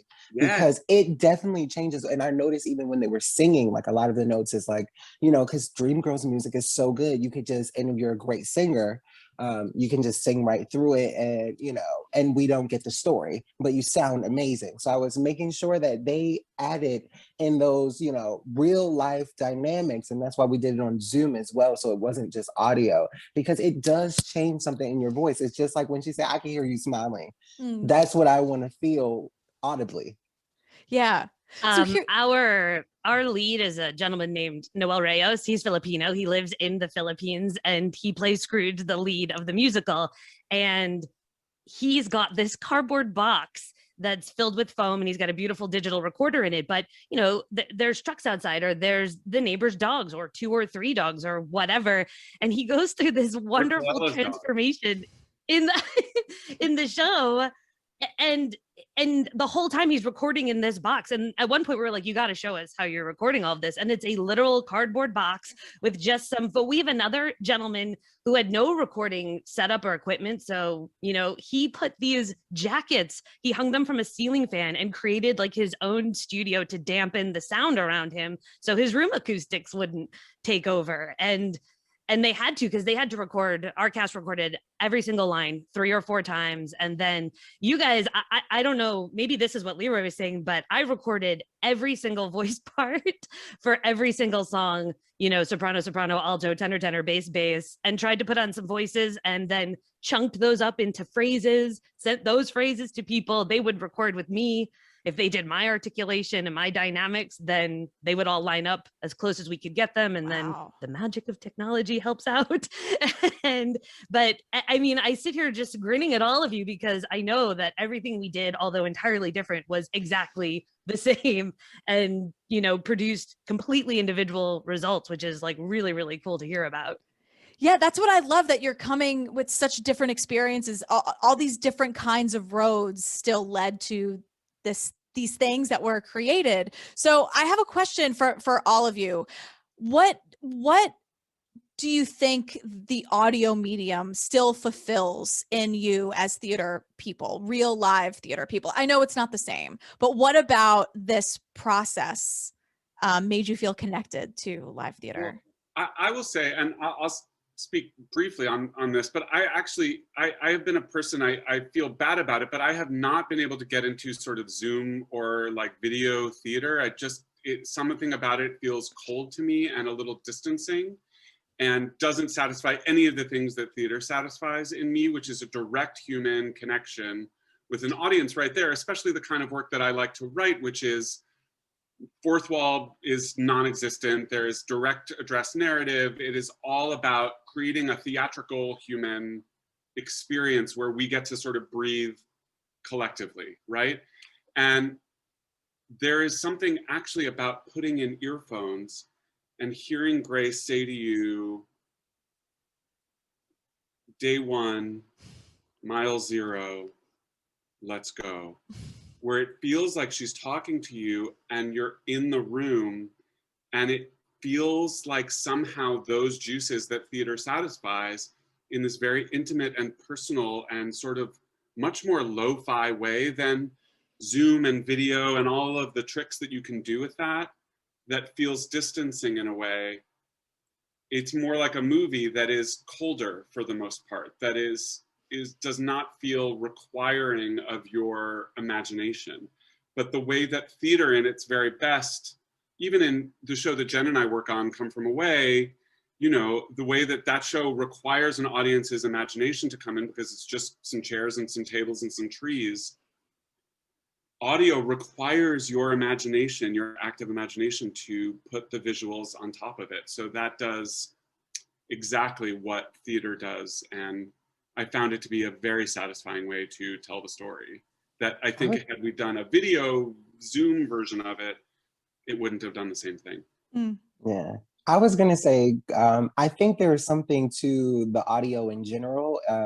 That's why salespeople use it so much, because it's said in like I read a report that that was the #1 seller, is calling people. And that's why you get so many of these calls. There is something to listening to the voice. There is something, there's some magic that happens, and I think that the other thing, so that's one thing. And then the other thing is that limitations can sometimes bring out all of these other creative juices. So being so limited in the time that we were in with COVID and being, closed in and having no Broadway at all, and having no auditions and no Pearl Studio and no going to that, you miss it so much that just a crumb of it, like having a Zoom call where you feel like you're in the room and you create that little sanctuary of performers again, and you pray before you start, or you say 5-minute call, that just lights you up. So there is something that still happens with the audio. There is. But I do get what you're saying. It could feel a little like a cartoon sometimes, like, it's not the real thing. There's a bit of distance, but you can still, with the heart and with, that stuff reads. Just like what I said again, when you say, I can hear the smile in your voice. And when somebody tells you they love you, you believe them. Yeah, You know what that's I mean? right. That's right. I agree with you. I agree with you both. There's the intimacy of having something in your ear. I've recently, only during the pandemic, started listening to audiobooks and have been listening to Glennon Doyle's Untamed, which should be recommended reading / listening for everyone. And hearing the author read her own words in your ear. It feels like we're buddies. It feels like I'm close to her. She's talking directly to me. There's something about the intimacy of audio and not having to project to the to the balcony that feels very, very comforting and kind of sexy. So I'm into that part of audio for real. Yeah. When We you love the talk about sexy. the humanity of theater and just like the human connection that we all just desperately want, when we started sending out invites, I thought, okay, 10 people are going to say yes to this, like just my friends who are talented, and I'll get them to do it. And all of a sudden, you've got half the world that wants to do it with you, and people are thanking me. And I'm like, but you guys are doing everything I just asked you to do. And they were like, but most of them, I mean, they hadn't done anything since March. And it was September, October when they started recording, and they were like, you don't understand. Like, we needed this so badly. You don't even understand what it feels like. And that was like, that is what it was, whether it be a podcast, whether it be theater. When you do get that opportunity, you don't even realize how much you need it until it's presented to you again. One of our cast, actually, it was his first time out of his apartment to go tape it. It was his first time out of the apartment since it had started. It was, and we taped it in November. That's how long it took. And it comes out, this week. We taped it in November. That's how long it's taken to like put it all together. March to November was his first time out of the house. Wow. That's unbelievable. And Just what you nothing said but about tears. 10 people, like, to do an audition on Clubhouse, I'm thinking, oh, a couple of people will show up who, and I'll just cast my friends who can do it.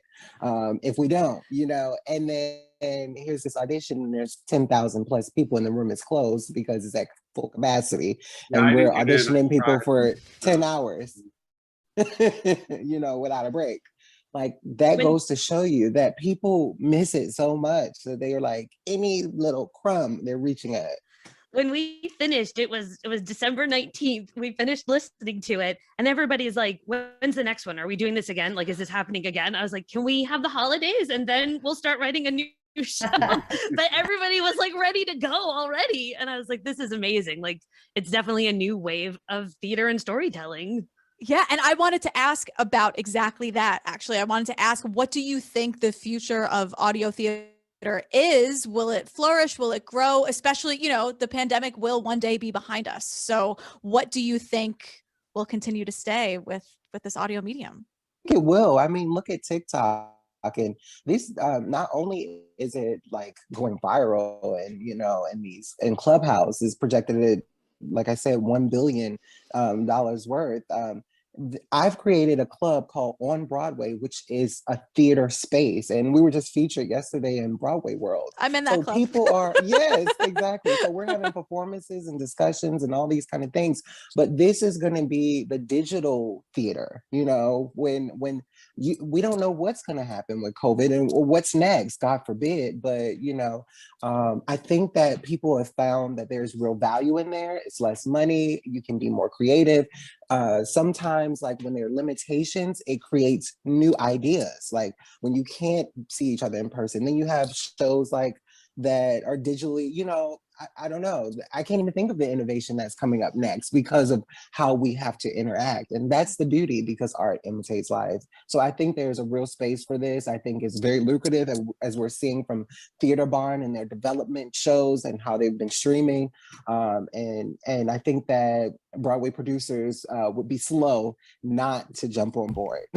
Leroy, I just want to say that I would jump on board any project you're a part of. Your energy is infectious. I just think you're a delight. I'm a huge fan, my friend. Thank you. You're welcome.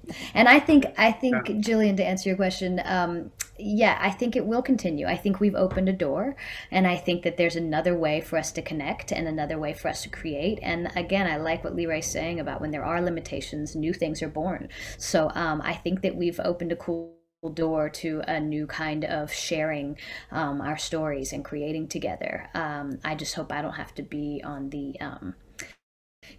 on the technical end of it too much more. Right, one day you can do it in person, but still have the audio. Yeah, put me in a studio and give me my things, let me go. Absolutely. In person, I think that the real challenge of it for us certainly was the idea of trying to make a new musical where you're trying to like be nimble and change stuff and make stuff new as happens with new musical, where you just run over the piano and like try things, is not possible in this realm, and it sort of messes you up for new work. But I think once whenever that's going to be, once the ability to actually gather more, more easily happens, I think that there's going to be a lot of really cool stuff that can.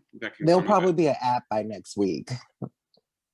You'll be able to play and sing in real time. It has to come. And robots. It has to. Robots to come over to our house and be our sound engineers for us. Right, they'll send a drone with all the equipment. Yeah. Right. Yep.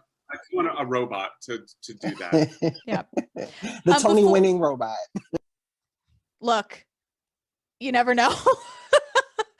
Before we wrap up, can you please tell everyone watching, listening, where they can find you and or your projects? The Flame is on a podcast called Les Hangout, LEZ Hangout, which has been an LGBTQ podcast that's been out there for quite some time right now. So that's where you'll be able to find The Flame. I'm not sure exactly when it's released. It comes out in June. It does? Jen. Oh, I better. Okay, June. Thanks. I better make sure that I do well on this recording on Thursday then, because they're gonna have to You're gonna edit be great. that stuff. You're Jen Colella. Okay, thanks. You're gonna be great. Everything for me is on Broadway. All of my acts are at Leroy Church. Leroy, Leroy Church, like the Holy Church of God. That's all of my platforms for social media and Clubhouse. I'm the Clubhouse Broadway producer. So if you are looking for new shows and auditions and conversations with casting and writers and all that good stuff, that's where we are on Broadway Club. Three Ghosts is on pipedreamtheater.com. You can find all of the streaming services there and all of the new upcoming Pipe Dream musical podcasts that are happening. We're releasing one in May if all things go well, so that's exciting. Follow us at our Pipe Dream Theater on Insta. I'm Liz Muller Directs. Connect. I love it. You can find Row starting on, when is this happening? We're taping this today. April, like 18th, 17th, 18th. Okay, so you can find Row on Audible now because it's after that date. And you will probably, and I think you will be able to see it this summer, which I'm not going to say now because it's before the announcement, but I think you will see it this summer live someplace if Actors Equity comes through and makes things a little more possible for divine members of their union. Perfect. Thank you, all of you, for being here in this Zoom room. Thank you everyone for watching. I'm just thrilled. Let's go make some stuff. Yay, thanks, Let's go make Jillian. some stuff. Thank you so much, everyone. Thank you, loves. Bye. Take care, y'all. Bye. Nice to see you, Chloe. I'll see you soon. Thank you so much.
All right.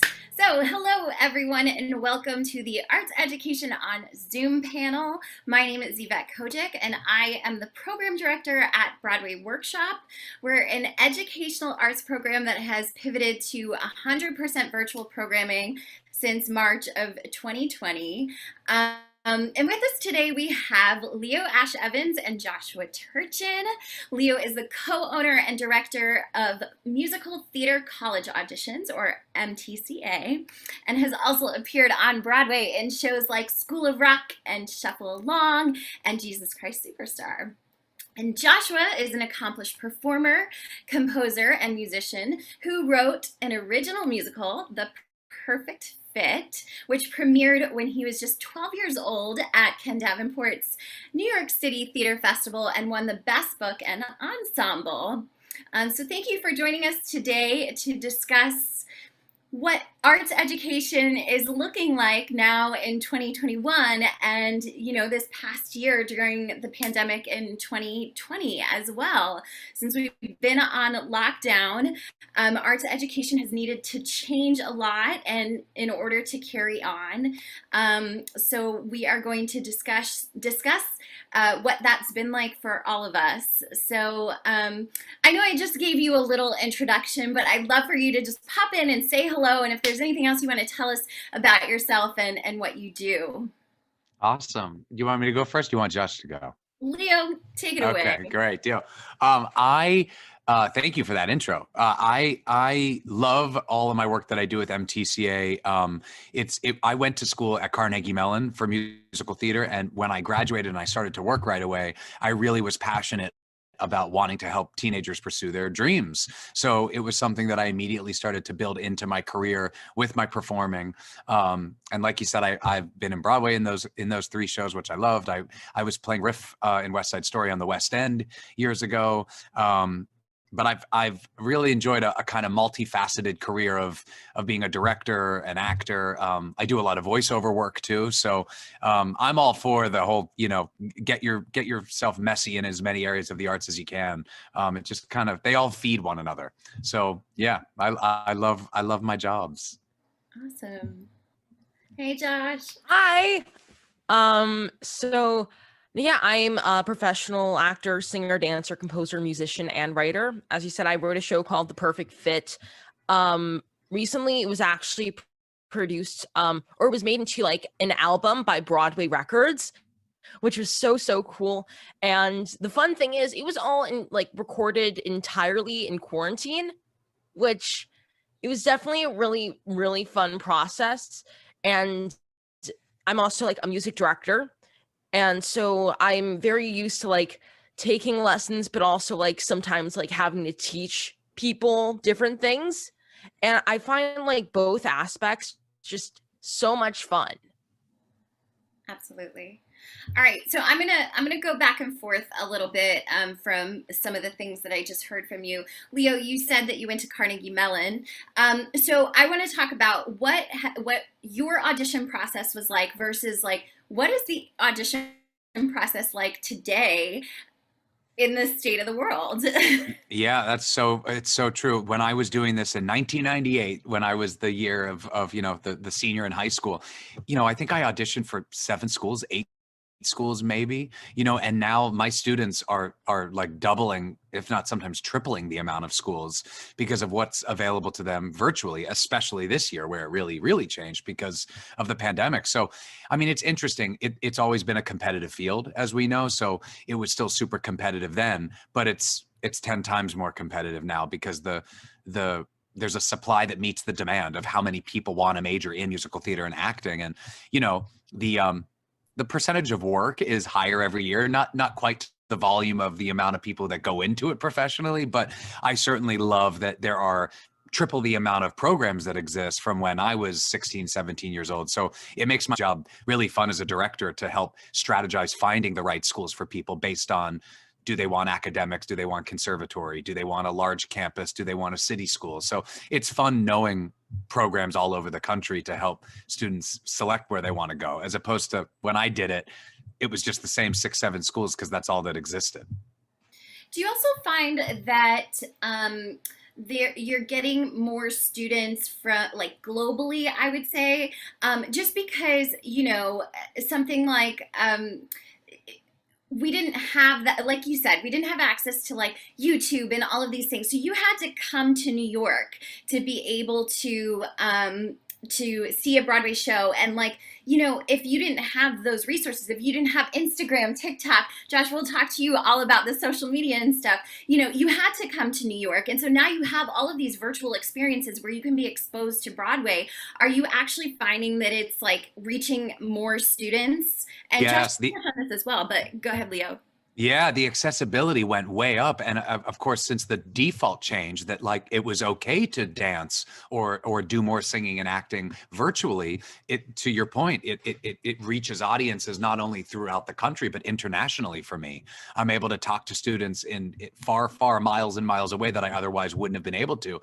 Some of MTCA was built already with monologue and song coaching. We already did do that via Skype. Remember Skype? No offense, Skype. Now we're on Zoom. But it's like the amount of options just went way up.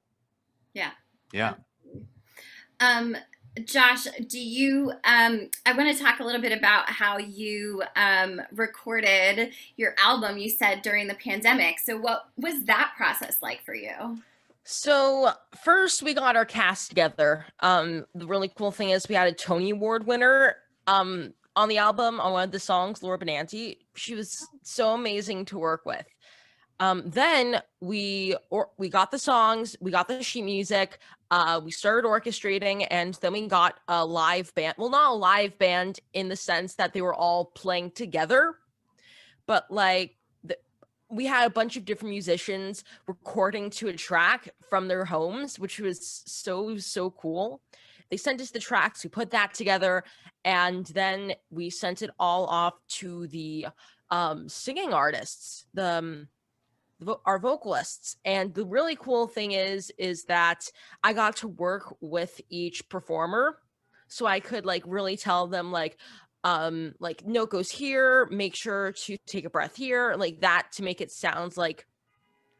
And the really hard part was the group song, because there's like one really big group song in the album, and that was definitely a challenge because we had a bunch of different kids and teenagers singing in it, and I had to record like each melody line and send to all of the performers.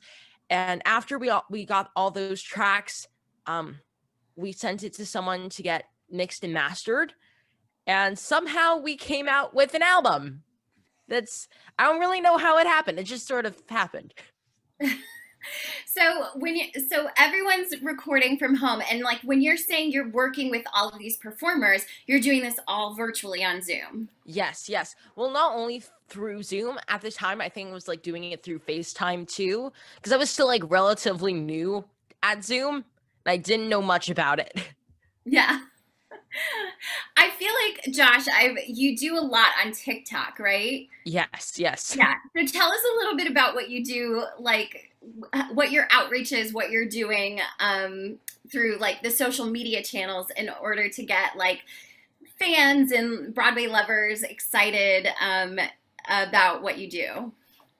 So with TikTok, it's a weird thing with TikTok. There are like different like sides to TikTok. The side like I'm on is like the more music side of TikTok. So people who like Broadway and musicals and music in general, it hits the For You page, like the algorithm, and the video gets sent out to all of the people who like watch Broadway and that type of stuff. And what the type of content I produce on TikTok is more like fun, like orchestration projects and new songs that I wrote, and like all that cool stuff. Amazing.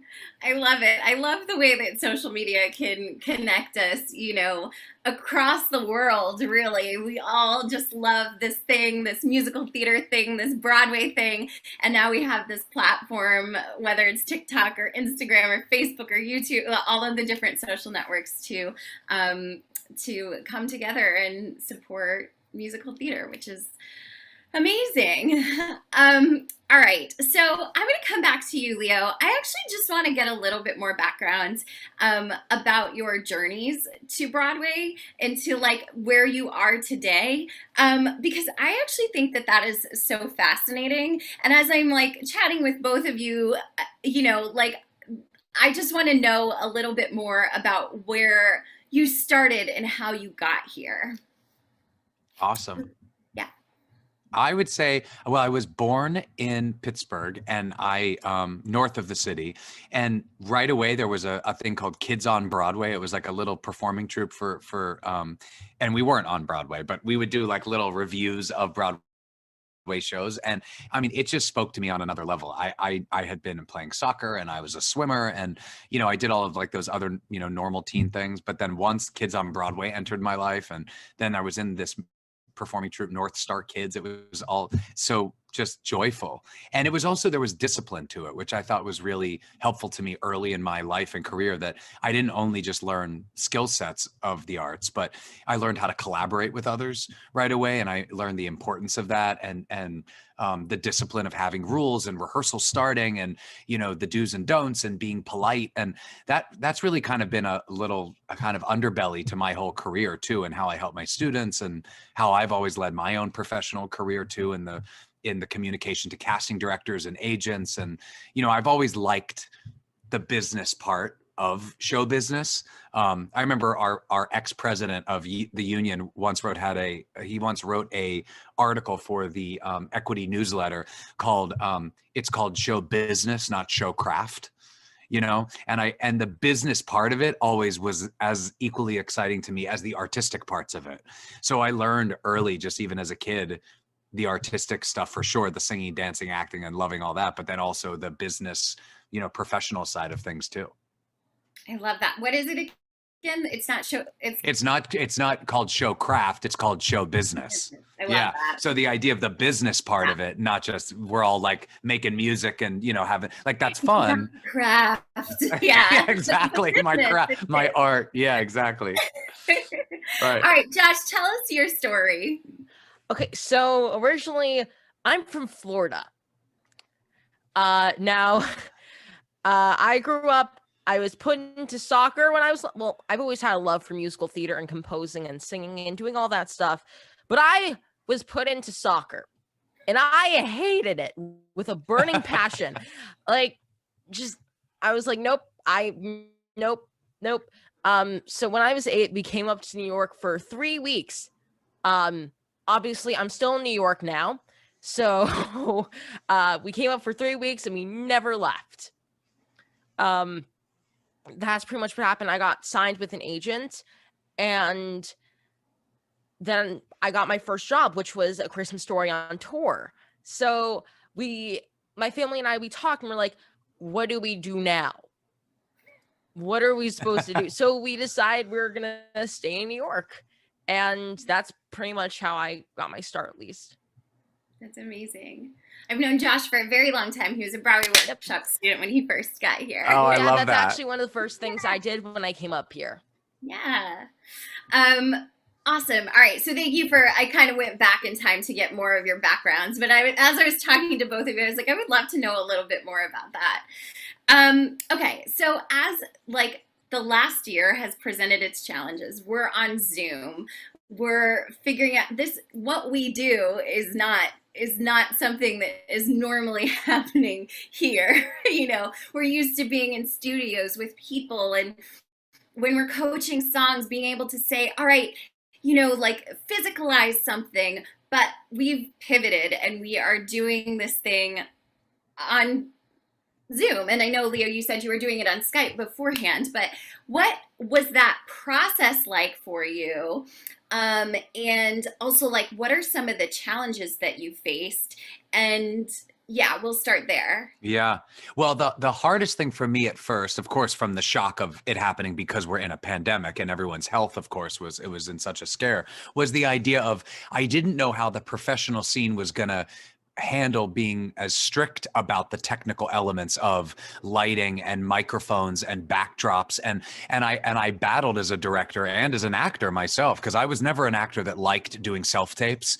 I was always the actor that wanted to go to the casting office. I didn't want to be responsible for taping myself. I'm like, ooh, I'm bad at electronics. My best friend always calls me, Leo, you're electronically deficient. That's what he always would say about me.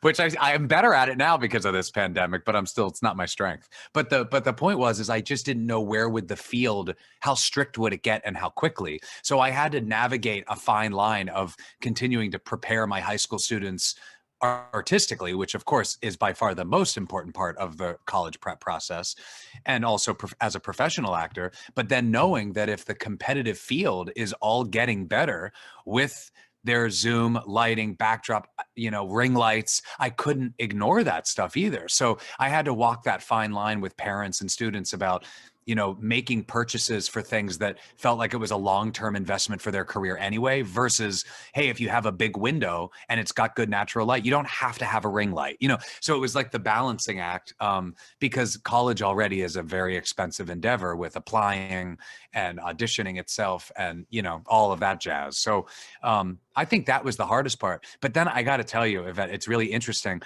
Pretty quickly, about a month in, I could feel all of my students going, we got it. Like, Leo, I want to go to college. I don't want to keep talking about Zoom. I want to become a better actor, singer, dancer. What tools do I need? And then that really inspired me to go, Leo, you're the one who's still hanging on to what you know. They don't really know it any differently because this is their first time applying for college. So in a really cool way, I quickly realized, oh yeah, like they're not letting their dreams die. They want to go to school for musical theater and acting. And then I was there to say, well, then I'm going to help you. So pretty quickly, the whole move your couch to the side of the walls to dance wasn't so weird.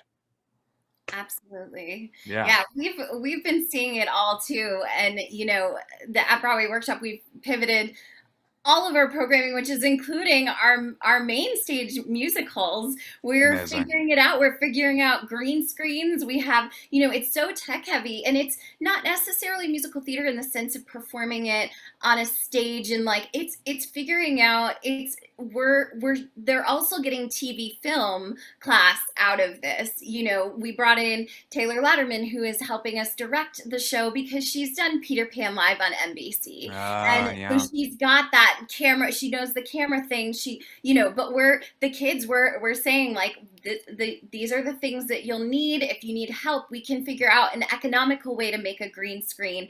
How do you make the light work if it's not going to be the professional ring light? Okay. Right. And it's so fascinating. But like in the beginning, when we were also doing bigger workshops with 40 kids, but breaking them out into groups of 10 and all of us on the tech side are like, how do we make this work? Like, and we're like, kids, have you done a breakout room? And they're like, yeah. Yeah, right. They're like, we got it. We're in Zoom school right now. We do breakout rooms all the time. We're like, oh, it's this really cool thing. Right. Right. Yeah. It's like we helped each other in a beautiful way. I mean, they always inspire me, but I did feel that this year. Yeah, absolutely. Josh, I know you're teaching classes, and are you also taking classes as well? What has been your experience throughout the pandemic with all these tech issues and challenges, and how have you navigated everything? So, sort of like what Leo said, like near the beginning of the pandemic, well, I was in Trevor. We were about to open the show off Broadway, and we were like, Broadway shut down, and they announced at rehearsal that we were going to go on a pause for 3 weeks. Obviously, it's been longer, unfortunately, than 3 weeks now. But we were sort of like, well, what do we do now? Why Broadway shut down? People are out of work, and that's why I sort of had the idea of making the early night show virtual edition. We bring in a bunch of different Broadway and TV stars, and I interview them. They sing some songs. It's so much fun. And basically what ended up happening, because of course it's Zoom, there have been like some funny like tech issues that have happened. Like I remember like one time we were like rehearsing for something over Zoom, and someone went, something funny happened to me. And that's what happened. And like, it was the most like slapstick, like comedy ever, but it was hilarious. But yeah, I've taught some master classes about like songwriting, and I've also taken a bunch of music and singing and dance lessons over the pandemic. It's definitely been a little hard with the dance lessons, because I mean, dancing over Zoom is a bit challenging, especially if you're dancing in your small apartment and you don't have enough space. But yeah, that's pretty much what's been happening during the pandemic. And I feel like really though, we've grown as performers a lot more because we've gone through this experience together and we've grown together. And it's been such an amazing journey. And I hope that soon we'll be back performing live. Yeah, we Amen. will be. Amen to that, Josh. Well said. Yeah. Thank you. You mentioned the early night show, right? That's the podcast, right? Yeah. So the early night show, originally it was like a cabaret variety show I did at the Green Room 42 here in New York City. And we were going to do another one, and then Broadway shut down. So I decided to make the show virtual. But actually, I believe it's in literally 2 days. I'm going to be doing the early night show live again. Of course, like socially distant and all that stuff, at the Green Room 42. I'm so excited. Yeah, I'm really, I can't wait. Congratulations. Thank you. Yeah. I do agree, Josh. I think that the dance aspect is the most challenging thing. Do you do dance for MTCA as well, or is it just vocal? It's dance as well. We do dance too. Yeah. Yeah. Is it more one-on-one though, or in a group? It used to only be classes at Pearl Studios. We always did Pearl in New York City. And I would laugh that if I had any students anywhere around the country say to me, well, Leo, can you videotape your dance class? I would look at them and go, no, we don't do that in the arts. No, you have to find a local class. I don't want you just watching a video. And now here we are teaching classes. All of my dance coaches, they teach classes out of their apartments. They would clear the furniture. I hired about 12 big faculty members from competitive programs all over the country back in August. And all of the dance classes, there were 6 of them. All of the teachers were in their homes, maybe a dance studio here and there, but for the most part in their homes, clearing their furniture. And then, yes, we do a lot of one-on-one dance assessments. We do choreography. A lot of these colleges ask for pre-screen choreography. So we help choreograph routines or combinations for each of our students too. That's incredible. Yeah. I know, and something that you just said, like hiring your teachers, that is something for me that has been such a silver lining, I guess, to the whole Broadway shutdown, because X amount of people are out of jobs. I think it's around 90,000 jobs on the Broadway community and as a whole. And so, everyone's out of a job, and I think a lot of performers have pivoted to other types of jobs as well, like starting up a business of some kind, but a lot of them have pivoted to teaching and being able to be someone who's on that end of the education spectrum, being able to say, hey, here's something for you to do, and connecting with kids from all around the world that they want to be doing this, but might not have the resources to come to New York City and get the training in person. And now it's like you said, we never would have, in March of 2020, when we were talking about doing this on Zoom, we're like, it won't work. It's not going to work. Like doing these coachings and these dance classes and improv. How do you think? And now, we're working out the tech and, and didn't you feel too, you learned from them that they need the arts. They needed, it's like I learned, it's not only that they wanted to, they needed it. And then I'm like, right, that's what we all do the arts for. I mean, that was that part of it that it reignited for me a lot of why I love it. I mean, I'm sure we all know people that have left it too. People who then realize maybe this is the time to take a career path. But I know for me personally, it just ignited why I love the arts so much. Absolutely. We were zooming into a high school just in the middle of nowhere, and they were in their auditorium. And it's like you could tell that the group of students were maybe like not the most popular kids in the school. And when the Right. Broadway guest was talking to them about the social issues that they're also passionate about, performing and the arts and just everything, you just felt them light up. And we get the sweetest notes from parents and students that talk about how important these moments are for them, because everything has been so uncertain and so uncertain.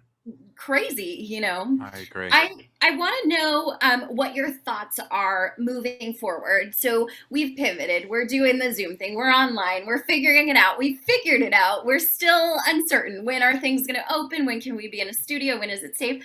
All of the things. How much of what we've been doing over the course of the last year do you think is going to become a staple and something that we continue to do moving forward? Yeah. Me first, Josh, and either.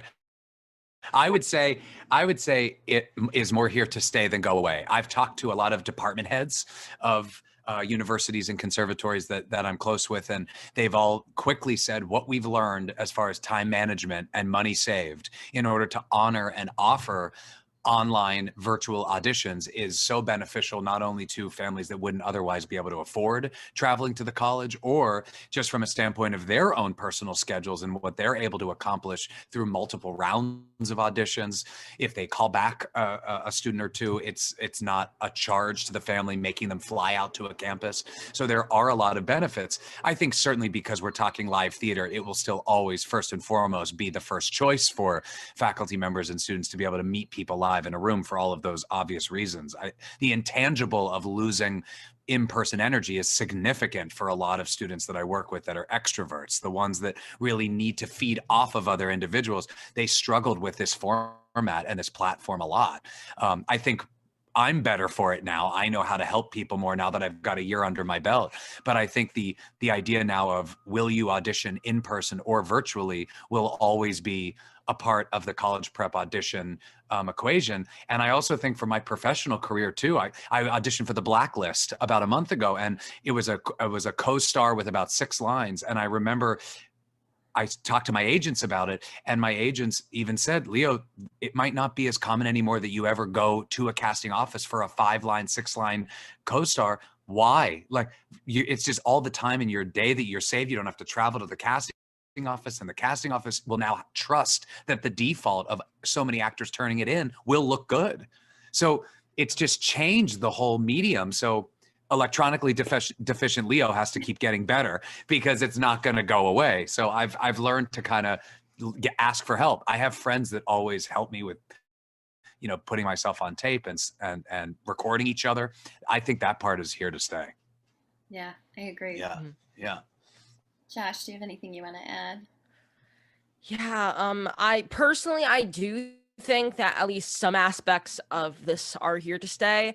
Like, for example, if like for programs which use like a bunch of kids from around the world, definitely we should keep like at least some form of Zoom.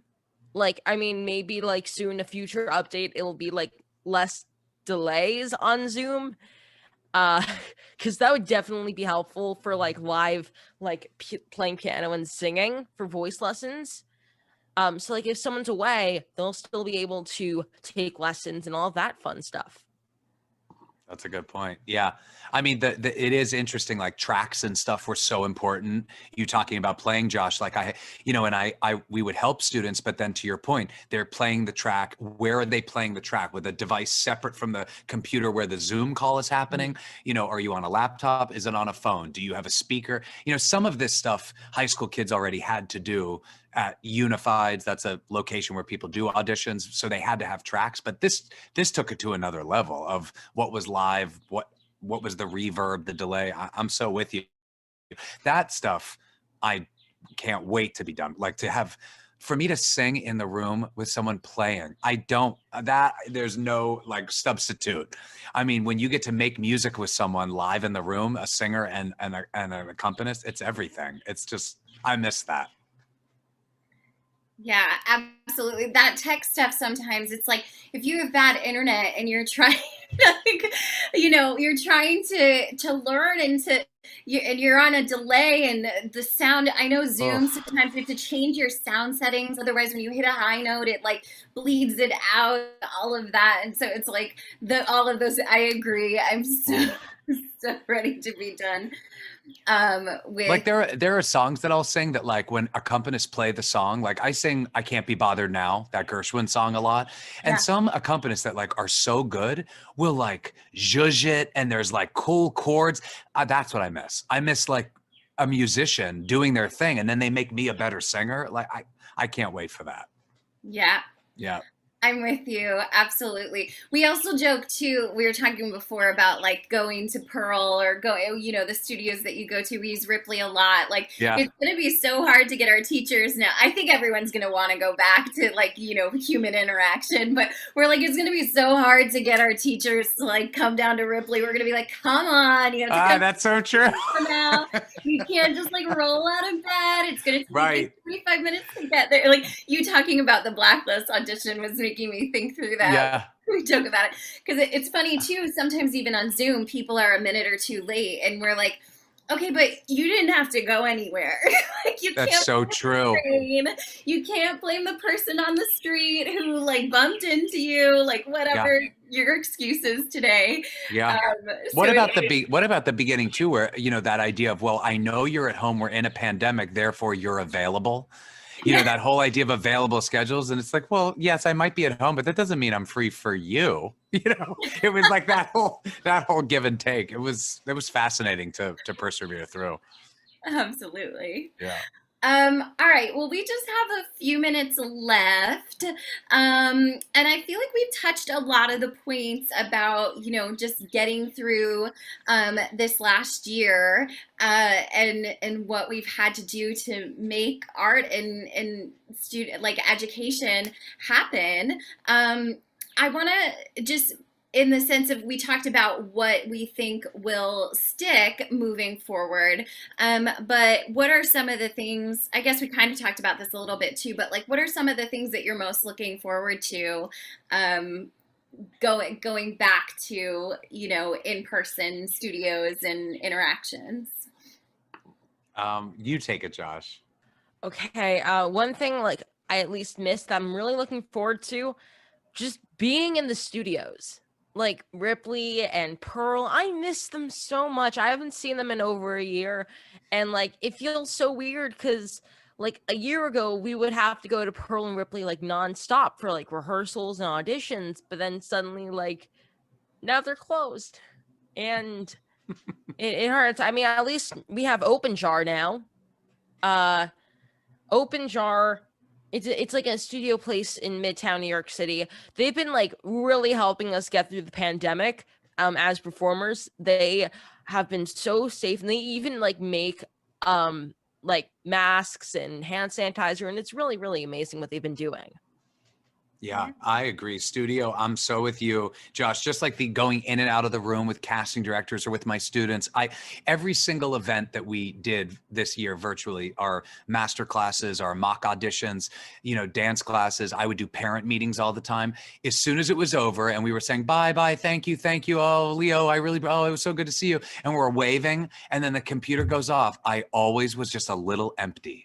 It's just not the same. Like I would be hugging them. I would be shaking hands. Even if I wasn't doing that, just in the room energy. I mean, we do a big Q&A for parents and students at the Jerome Robbins Theater. That's in Midtown, close to the West Side. Gorgeous theater, right? And I would have parents all up the seats, and it just felt amazing. And there's the clapping, not even to be clapped for, but it's the energy of a clap.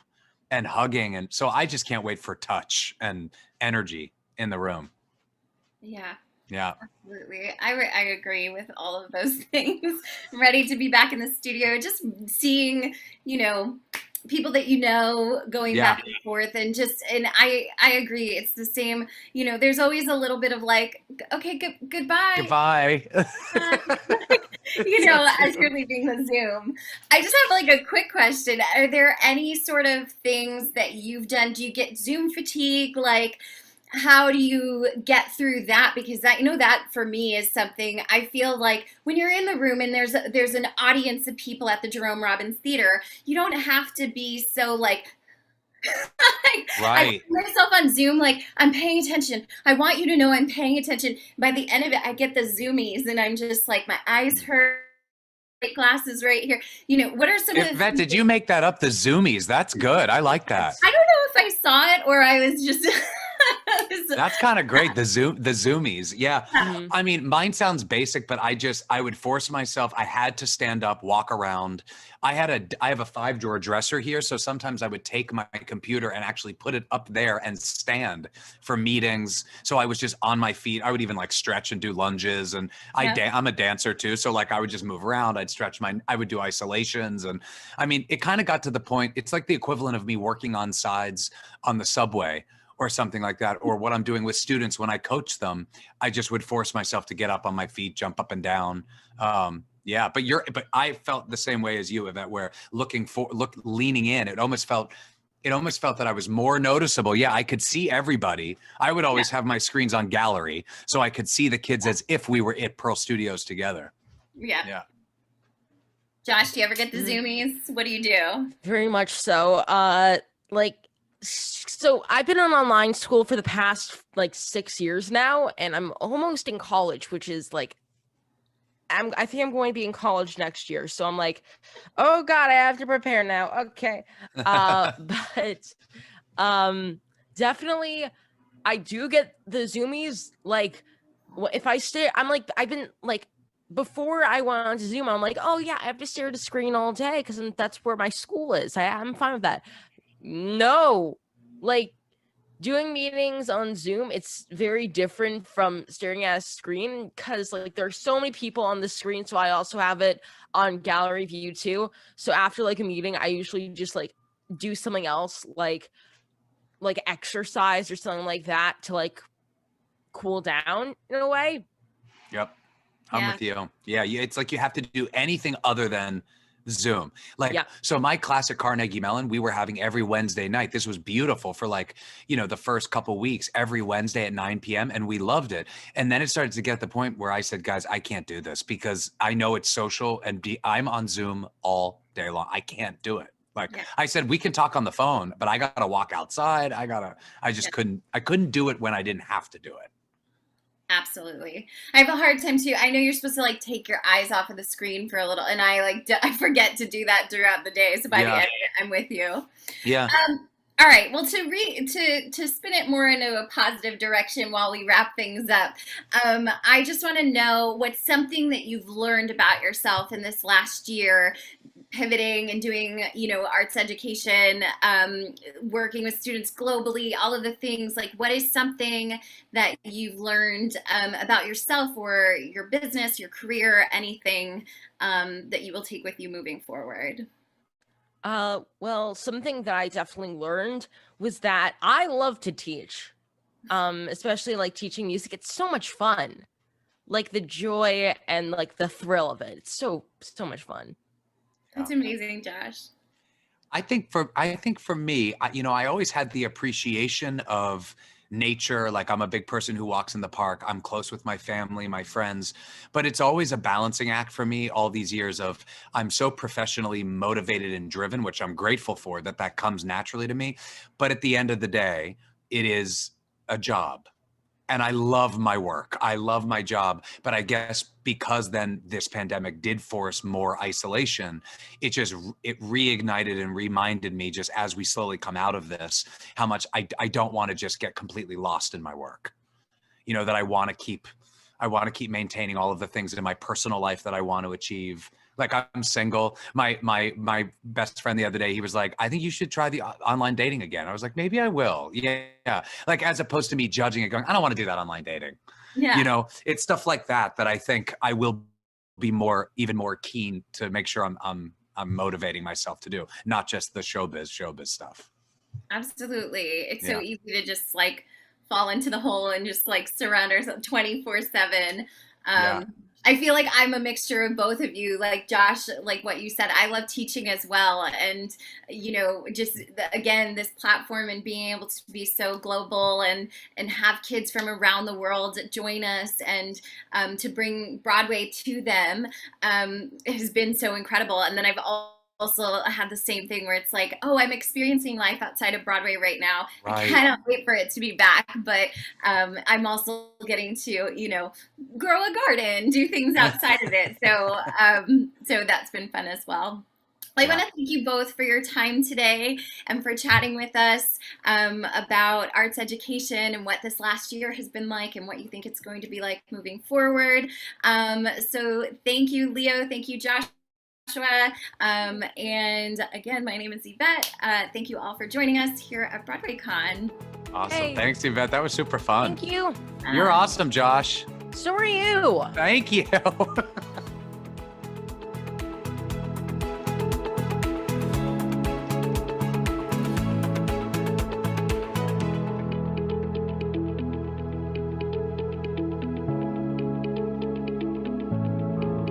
I remember the first time that I worked for a female composer. I was an intern at the Goodspeed Opera House, and I got to work on a Janine Tesori musical. That was the first time that I remember being in a room where I wasn't the only female musician on the team. It was pretty astounding. The energy of that experience was different for me. I just remember I could be that there is someone who looks like me that is doing that. And I remember the command with which she spoke in rehearsal. And I also remember backstage talking about things like getting our eyebrows waxed and like women things that I just had never, I had always had my professional life and my sisterhood of other women out in the world. And that was the first time that I felt them in the same space. I remember one time when I was in graduate school, Jenny Gearing was also in graduate school, and I remember walking down the street with her talking about a composer opportunity, something that we both should apply for. And I remember having a conversation about whether or not there was room for both of us. That was the first time that I thought, oh, if they're only going to pick one woman, is it going to be you or is it going to be me? And I had never had that experience with any of my male colleagues. I remember walking away from that experience thinking, is it possible that there's not room for both of us? Is it possible that there's only room for one woman? But along the way, I met so many other women who were talented and who were skilled and deserved to be there too, that I thought, we've got to blow this theory up. This can't possibly be true. There's a woman named Shoshana Greenberg who is a music theater historian, and I reached out to her and said, do you know, is there a timeline? Does this exist? She had written an article about female composers for another publication, and she said, well, I know a little bit about it, but I don't. So together, the two of us began looking at the research. We built the timeline, which is a timeline of women composers on Broadway. And it starts right around the early 1900s, the turn of the century, with a lot of women that were working in what we think of as the Irving Berlin years, you know, just sort of the revues and the Ziegfeld Follies and those sorts of things. And then Kay Swift in 1931 was the first woman to write a complete score all by herself. And then there's a gap. And there, in what we call the golden era of musical theater, there is only really Mary Rodgers for about 40 years, until the early 70s when you get Carol Hall and Mickey Grant. Now there are many. It is really interesting to me, that's the thing that the timeline revealed, was the gap where when we think of Broadway's golden era, there really were no women composers.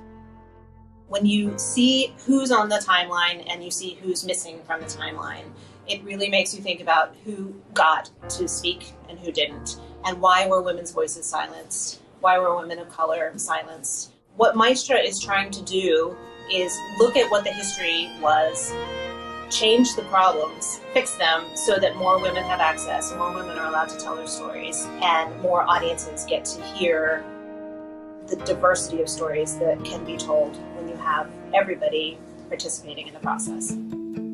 Maestra started because I was working on Sweet Charity. We were challenged by our director, Lee Silverman, to hire an all-female band. And it was really, really hard to hire an all-female band of women who were skilled, who could work at the off-Broadway level, who were members of the union. And we called many people trying to get resources for these women. And in the course of doing that crowdsourcing, I started in a spreadsheet of who the women were, what their contact information was, what instrument they played, why they weren't available. When the job finally was staffed, I had this resource of women, music directors, players, that people started writing me and saying, can you share that spreadsheet with me? Can you share that information with me? That was when I started to think about how we could build a network, how we could link these women together. We officially became a 501c3, and suddenly there was a board of directors in place, and all these people that we had to report to. I thought, oh, this is way bigger than me. This has become a much bigger organization than just me and my spreadsheet, me and my little project. And it's been thrilling to watch it grow. It's grown exponentially in the last year. I'd like to think that there is a future version of the industry where you wouldn't think of hiring a music team without checking the Maestro directory. It would become second nature. That we have to make sure that we're getting lots of different voices onto the team as we're creating our show, our score, our theater. That's my hope.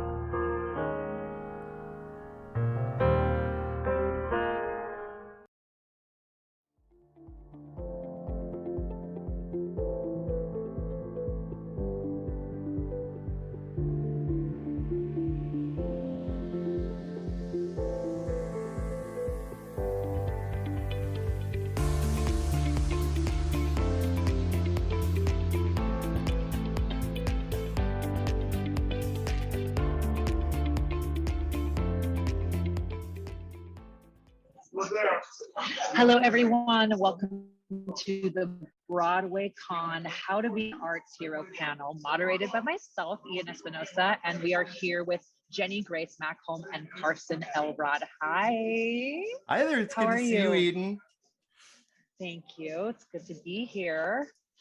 We are so excited to sit down and chat with you guys today about everything how to be an arts hero. So we should we just dive in? Yeah, let's dive in. Let's get right in there. So yeah, I mean, I feel like everyone, unless you've been hiding under a rock, has at least heard the hashtag be an arts hero. And if they haven't, can either one of you just speak briefly about what you've been doing since last summer and how you started and what inspired this movement? So fill us in a little bit on this journey. Yeah, I mean, we like to call ourselves a kitchen table movement because we really did start, in our own kitchens, in our own living rooms. And it started out really, it was, myself, Carson Elrod, and Brooke Ishibashi to begin with. And we were just concerned because FPUC was about to expire, and it didn't seem like there was any movement legislatively to expand it. And so we were looking around thinking, there's so many arts workers like ourselves that are so heavily reliant on FPUC, that are so concerned because, for things like health insurance, so much of our health insurance is tied to our employment. And so what's going to happen to us? Like, who's going to come and save us? There surely will be somebody, a arts leader of some kind who will rise up and be like, this will not stand, And we kept on looking around and we realized, and that is to say that we stand in solidarity and with the full support of those who have been doing this kind of arts advocacy work for decades, and they are our heroes. But we did realize that we had to be the heroes we were looking for, that we were waiting for, that we were in fact were the people that we were fighting for. And so Brooke, Carson, and I, and soon thereafter, Matthew Lee Erlbach, started together, and it started really as a social media campaign. I mean, we thought we were going to be one and done. We thought, we're going to make some noise on social media for like a month and a half, and then they're just going to extend FPUC, and then we're going to go, well, that was good. That was fun. We're done. Good job, everybody. And then it didn't get extended. And we realized that our fight was going to be much longer and much harder. And we realized that we had to really address some of the, systemic issues that caused this crisis to begin with. We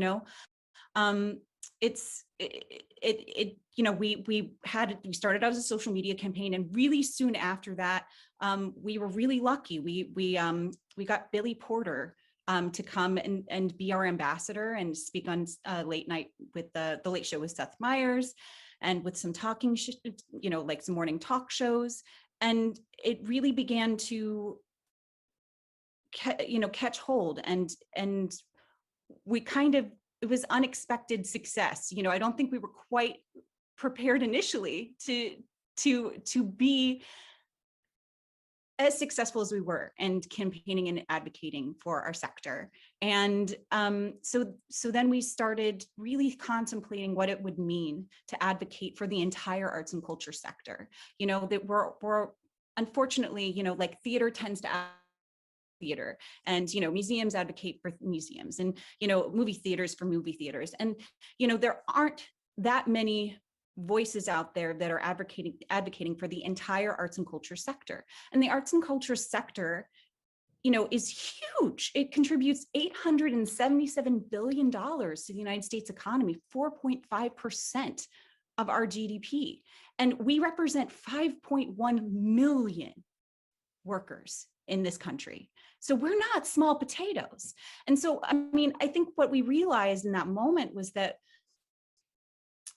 this crisis was illuminative, right? It highlighted, or it made clear and visible what had been pre-existing inequalities for a long time. And I think we've seen that throughout 2020. A lot of, we talk about 2020 being the year of 2020 vision, that things are brought into perspective. And I think that's been the case for many, many important issues, right?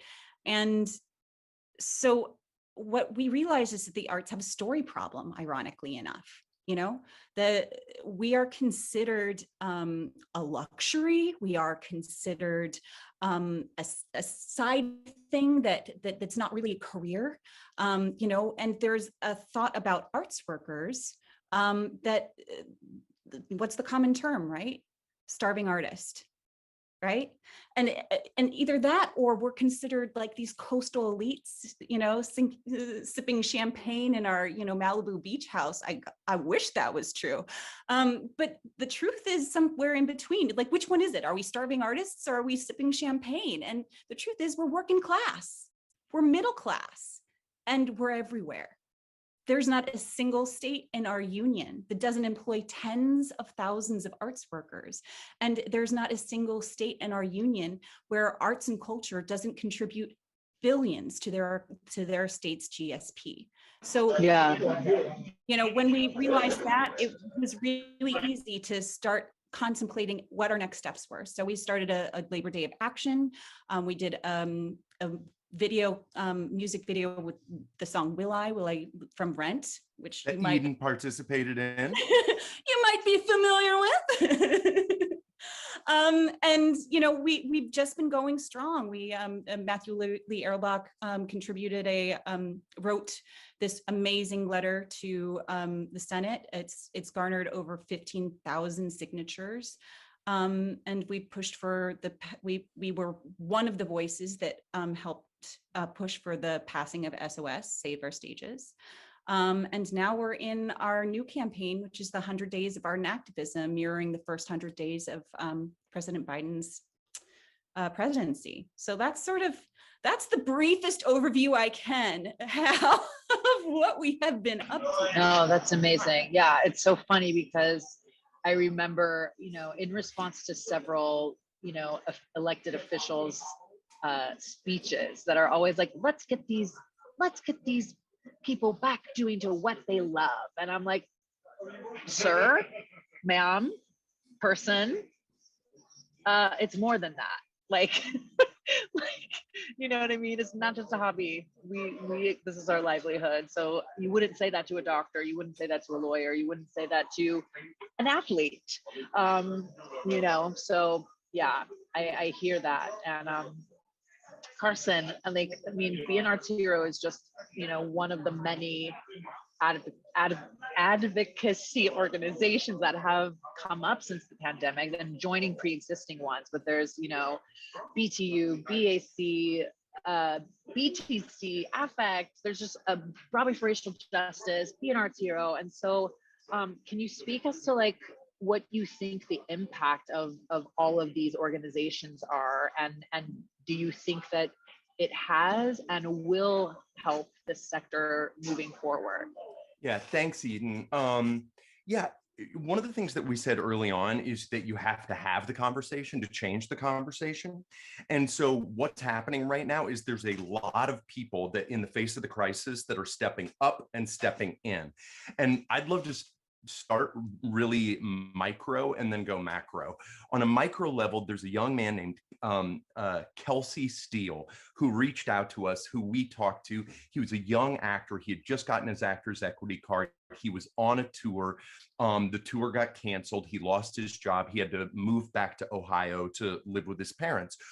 He very quickly got super involved in his local politics, city council, the state legislature, and he by himself just relentlessly on the phone, pressuring his local lawmakers, going to city council meetings, all masked up, giving speeches, banging on a podium. He was able to secure $100,000 of CARES Act funding for distressed arts workers in Columbus, Ohio. If you look at what Nataki Garrett and Marissa Wolf did in Oregon, a lot of the Oregon arts leaders got together and they went to the state of Oregon and they said, the sector is in trouble. There is no floor beneath us. We are going to collapse without help. And by harnessing their collective power, they were able to leverage $50 million of CARES Act funding in direct relief to get Oregon arts Oregon arts organizations through the crisis. And the thing is, because there isn't this understanding or knowledge or contemplation of the size, scope, power, and impact of the creative economy on a federal level, then it's had to be these micro organizations that have like done this work. But if you look at the National Independent Venue Association that were the authors of Save Our Stages, you have to look at who these people are and what they did. They're part of the creative economy. They own rock and roll clubs. And what they did is they recognized that 90% of their income was completely gone and they were going, I mean, the floor was out from underneath them. They were falling and they were able to, what Reverend Moose and Dana Frank and that whole group did is they mobilized state captains in all 50 states. Those state captains would run around and talk to all the venue owners, and those venue owners would go talk to chambers of commerce. They would go talk to tourism boards. And what was the result of that? The result of that was a bipartisan piece of legislation that was introduced by John Cornyn and Amy Klobuchar that contemplated $10 billion for the creative economy. And when it finally passed as part of the compromise bill in December, it went up to $15 billion. Now, if you look at the National Endowment for the Arts funding, since it began to now, and you added it all up together, that is not $15 billion.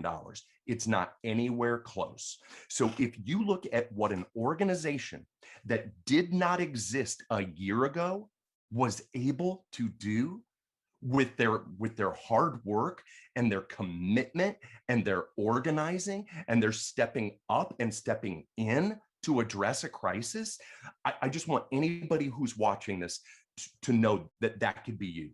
You have that kind of power. You do, your community does, your participation. So often we think, I'm just one person. I'll write a letter. It won't, nobody will read it. It's pointless. No, there are things that you can do when you step up and you step in and you make advocacy part of your life. It can change the world.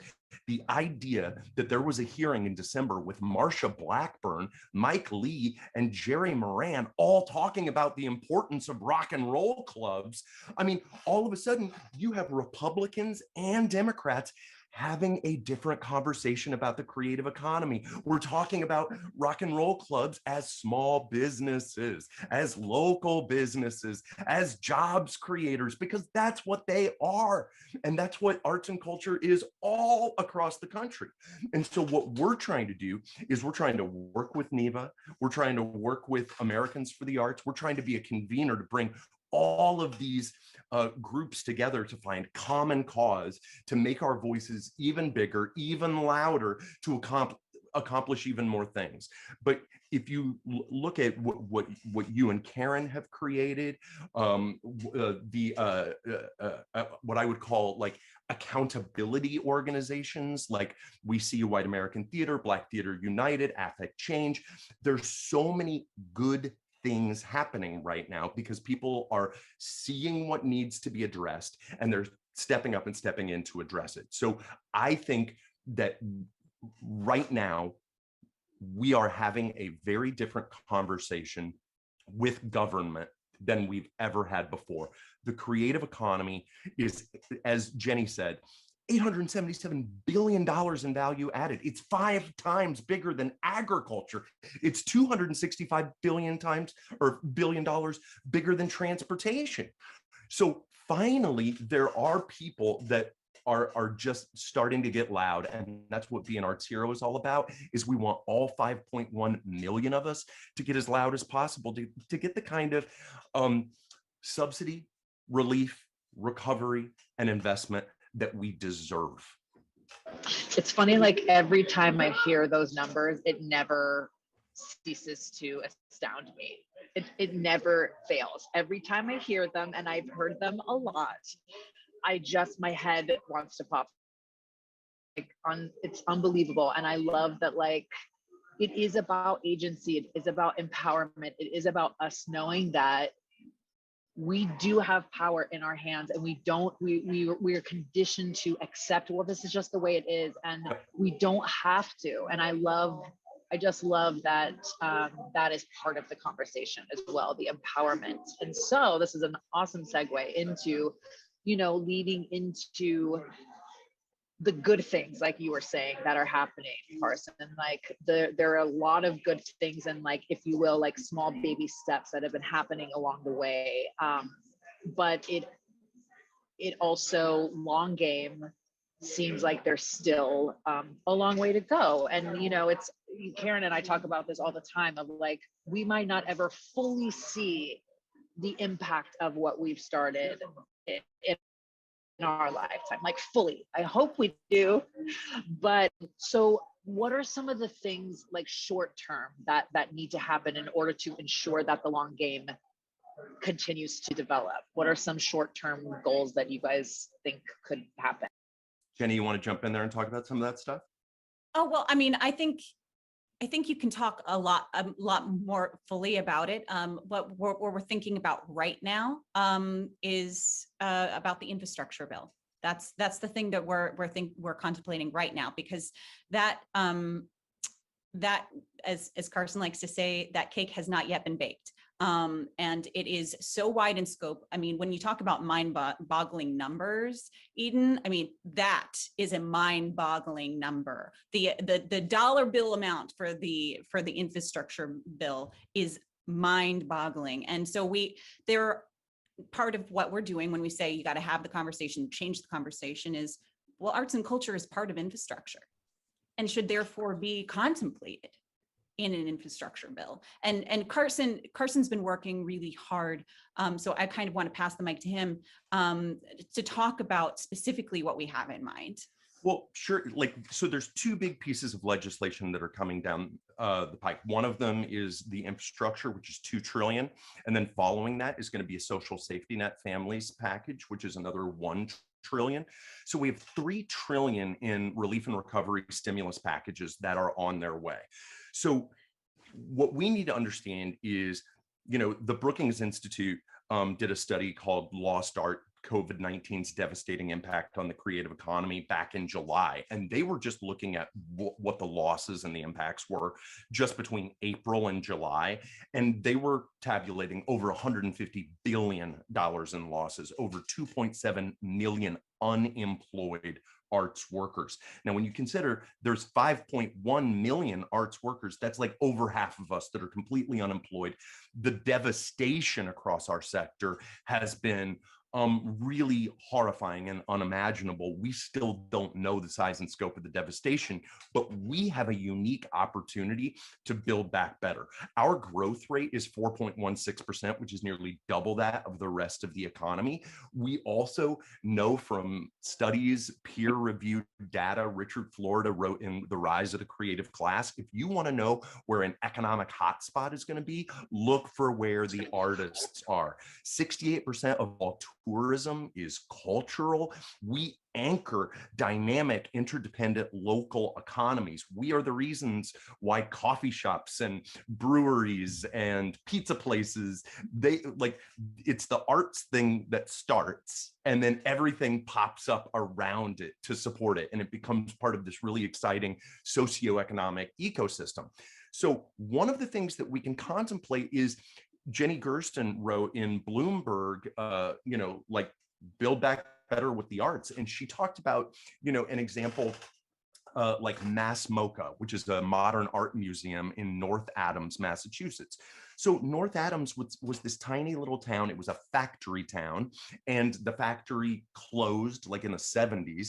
And so there was like a lot of economic depression and local blight that had been there for decades. So when Mass MoCA moved in and became one of the most celebrated modern art museums on earth, it became this incredible destination.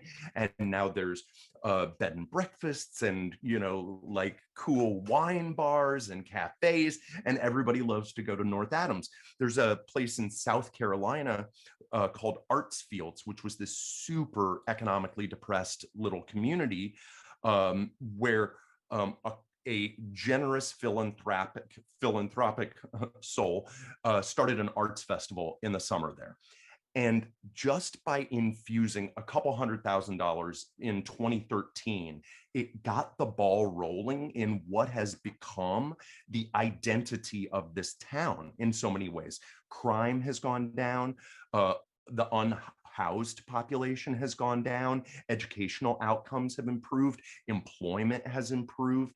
All of this just because of an investment in the creative economy. So you can look at it in terms of like, what if we took every dead factory, while we're replacing all the water pipes, like let's move into dead factories and turn them into mixed use art spaces, theaters, symphonies, burlesque clubs, poetry houses, dance halls, anything. So like that, is the very kind of nuts and bolts infrastructure. But we've also been part of the coalition of over like 2,500 organizations that have weighed in on the Putting Creative Workers to Work proposal. And Americans for the Arts were kind of the conveners of that, but it's not theirs. They convened all these groups to meet and form this.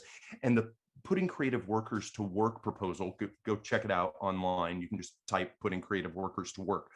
There's 15 different things in there that are a mixture of executive action and legislative action that can talk about a new federal theater project or WPA, or the idea of like artists doing murals inside government buildings. It can get really specific and granular. And there's a really, really big emphasis on providing recovery, relief, and entryway for indigenous, with a focus on indigenous and BIPOC communities who have traditionally been marginalized and left out of these important conversations, to make sure that as we build back, we do build back better with diversity, equity, inclusion as a cornerstone of what we're doing. But all of this could be baked into the infrastructure bill and into the social safety net bill, because that's going to be talking about education. And of course, there's all kinds of like arts education stuff that you could build into that bill. So anybody and everybody out there should know that they can write the administration, call the administration, write your Congress people, your senators, and say, I hope the creative economy is being considered for these infrastructure bills, especially putting creative workers to work, that kind of thing. You can go to beanartshero.com to learn more about what you can do. But those are things that can happen in the short term. Awesome. Yeah, it is crazy to even notice and comment on people that have stayed in the city, like Midtown. You know, all of our favorite restaurants, all of our favorite bars, all the little like, you know, independent businesses are like gone. And so we really do see how that feeds one another for sure. Be an Arts Hero has also mentioned often about having a Secretary of Arts and Culture, and that there was a petition that went around, a letter that was written, people signing.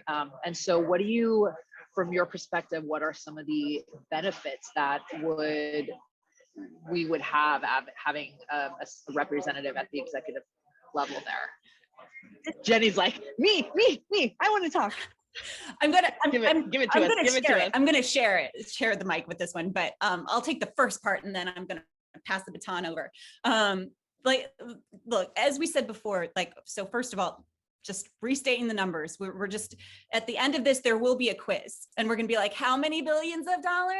Okay, so like arts and culture contributes $877 billion. It's now more, but that's the newest, the last year's number to the US economy. And like, as Carson said, that's 5 times more than education. That's $265 billion more than transportation. It's more than agriculture and mining combined. And yet there is a Secretary of Agriculture. There is a Secretary of Transportation. There is a Secretary of Education. So what gives, right?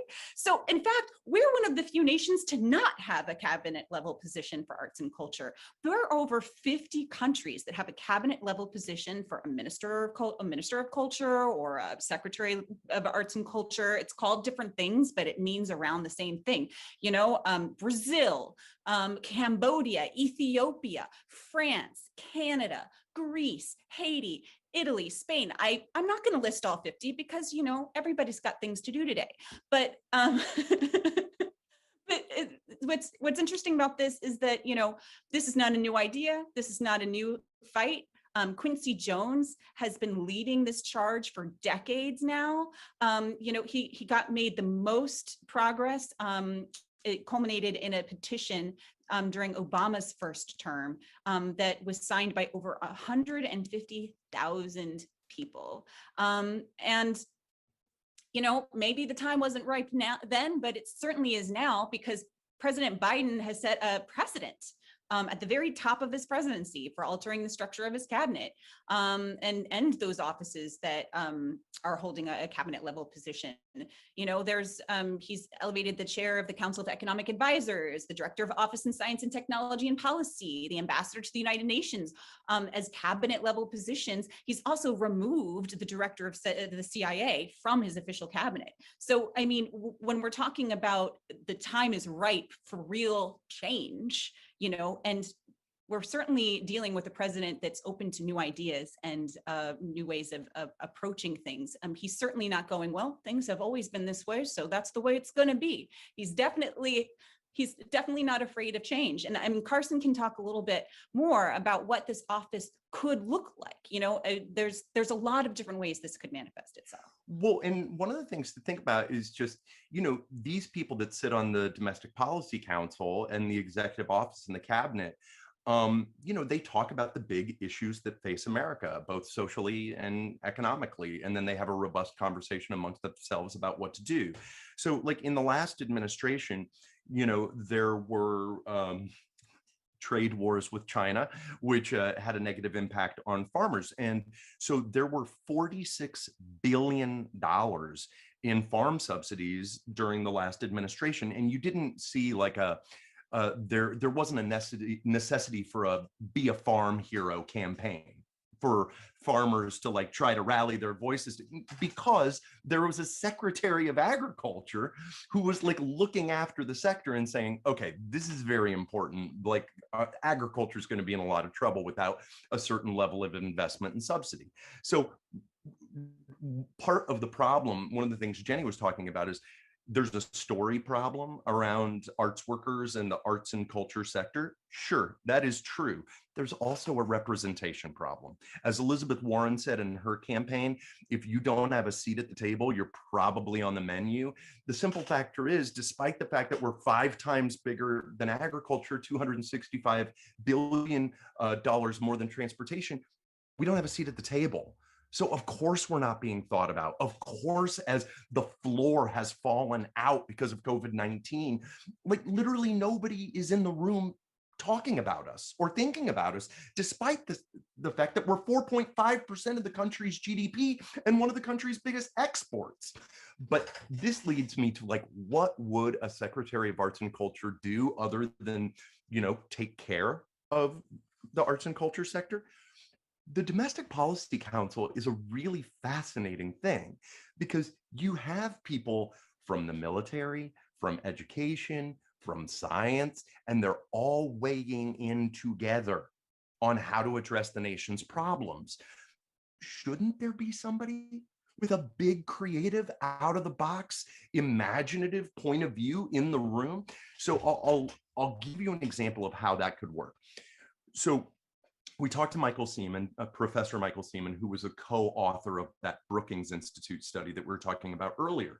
And in our first conversation with Dr. Seaman, we were talking about a Secretary of Arts and Culture, how it would work, et cetera. And he said, well, it's interesting. For example, some time ago, the country of Uganda was having a really hard time with HIV testing. AIDS was really out of control, and they were just having a really hard time getting people to get tested because there were social stigmas around it, et cetera, this, that, and the other thing. So they came to Dr. Seaman for consulting. And he was like, okay, let me think about this. So he thought about it and he came back and he said, who is Uganda's version of Jay-Z? And they said, oh, well, it's this person. And he said, great, we're gonna have a huge festival headlined by that person. And they did it. And there were arts and there were crafts and there were local foods and there was free HIV testing and all this stuff that was built in. And so all of a sudden, oh no, we lost Eden. Yeah, she froze for a second. Let's hold for a sec. Well, I'll finish my point and then we'll see where we are. And anyway, the point is, they had these radically positive outcomes and they were able to like really get HIV under control because of the testing, because people finally did it. So when you add an artistic element, when you add something creative to almost any problem, you're going to have a better outcome. You're going to have a better solution. And with that, I suppose we should pause and wait for Eden to come back. Well, it's COVID times. It's COVID times, and we've lost Eden Espinosa, which is a bummer. And we don't know, given the technological, given circumstances of our lives right now, whether or not we're going to be blessed with her presence again or not. So Jenny and I are going to continue the conversation amongst ourselves, for you, with you, and we hope that we will do for now. Jenny, this is BroadwayCon. This is a BroadwayCon panel. So, while a lot of our work has been federal and national, and we're talking about arts workers all over the country, obviously, Broadway is such a huge part of New York City, and it's such a huge part of the cultural identity of America. So what kind of things are happening for Broadway? Is Broadway getting the relief that it needs? Talk to me about where Broadway is and what Broadway needs and steps forward there. Well, I'm so glad you asked, Carson. Let's talk about Broadway, because that's why you all are here anyway.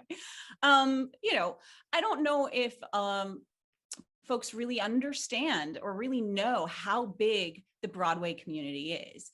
Broadway employs over 97,000 full-time employees, full-time arts workers, and that's not just the performers that you see on stage. That's not just the musicians in the pit. That's not just the dancers. We're talking about the ushers, the ticket takers, the arts administrators, the stage managers, and the performers, but also the costume makers and designers, the set designers. Many of them are members of one or more unions. So when we talk about Broadway, we're not just talking about the workers, we're also talking about money, and we're talking about big money. Broadway sells more tickets every year than the Mets, the Yankees, the Giants, the Jets, the Rangers, the Islanders, the Devils, the Knicks, the Nets. I mean, all 10 of the major tri-state sports teams combined. That's how many tickets Broadway sells. All 10 of the major tri-state sports teams combined. I'm saying it a second time for emphasis. Approximately around $1.8 billion plus in ticket revenue, right? So, astronomical amounts of money. So, when that vibrant, huge industry went dark, that didn't just affect the 97,000 arts workers. That infected the entire economy of New York City, and especially the Broadway area, and especially businesses like the bars, the restaurants, the hotels, cabs, airplanes, all modes of transportation that rely on Broadway. 68% of America's tourism is cultural. 68%. And, cultural tourists spend 2 times as much. And so for a city like New York City, where so much of its revenue comes from tourism, when Broadway went dark, the city also went dark. And we really rely, this Broadway in some ways is a microcosm of the entire country, right? Because it is a sector in which other sectors implicitly rely, right? So like I said, think about an arts night out, right? It's if you want to go see, if you live in state, let's say, and you want to go see a Broadway show, you might hire a babysitter, take care of the kids, might take a cab, or hop on public transportation to get there. You might get a drink ahead of time, buy some concessions during, and you might get dinner ahead of time, and then get drinks afterwards, and then you got to get your cab ride home, your transportation home. So when we see that in New York City, what happened is Eden was commenting, so many of the Midtown bars, restaurants that we know and love are closed now. And that is directly correlated to the fact that huge swaths of their businesses were relied on Broadway. And so, there are certain, when that happened, it was like a fire drill had gone off. That's what Brian Blythe from Costume Industry Coalition said. Performers dropped their costumes on the floor. And so when we talk about rebuilding and how Broadway gets back, it's going to take more than just considering the performers or the venues themselves. It's considering all of the different arts workers that were also impacted and the correlating businesses. And Carson, you can talk a lot about what that means and what that looks like. Yeah, well, as we're recording this, literally as we're recording this, the shuttered venue operating grants became available at noon today. And I know that there's a lot of people that are on the SBA's website right now clamoring for those Save Our Stages funds. And, it's important to note that while Save Our Stages constitutes a revolution in how the federal government contemplates the creative economy, it really is just one part of the sector that is being earmarked for dedicated relief. And even within that, if we just talk about Broadway in particular, there's lots of members of the Broadway League or Broadway producers who don't own. And so if you don't own a venue, the shuttered venue operating grant might not be for you. There's also, Brian Blythe from the Costume Industry Coalition, who Jenny just mentioned.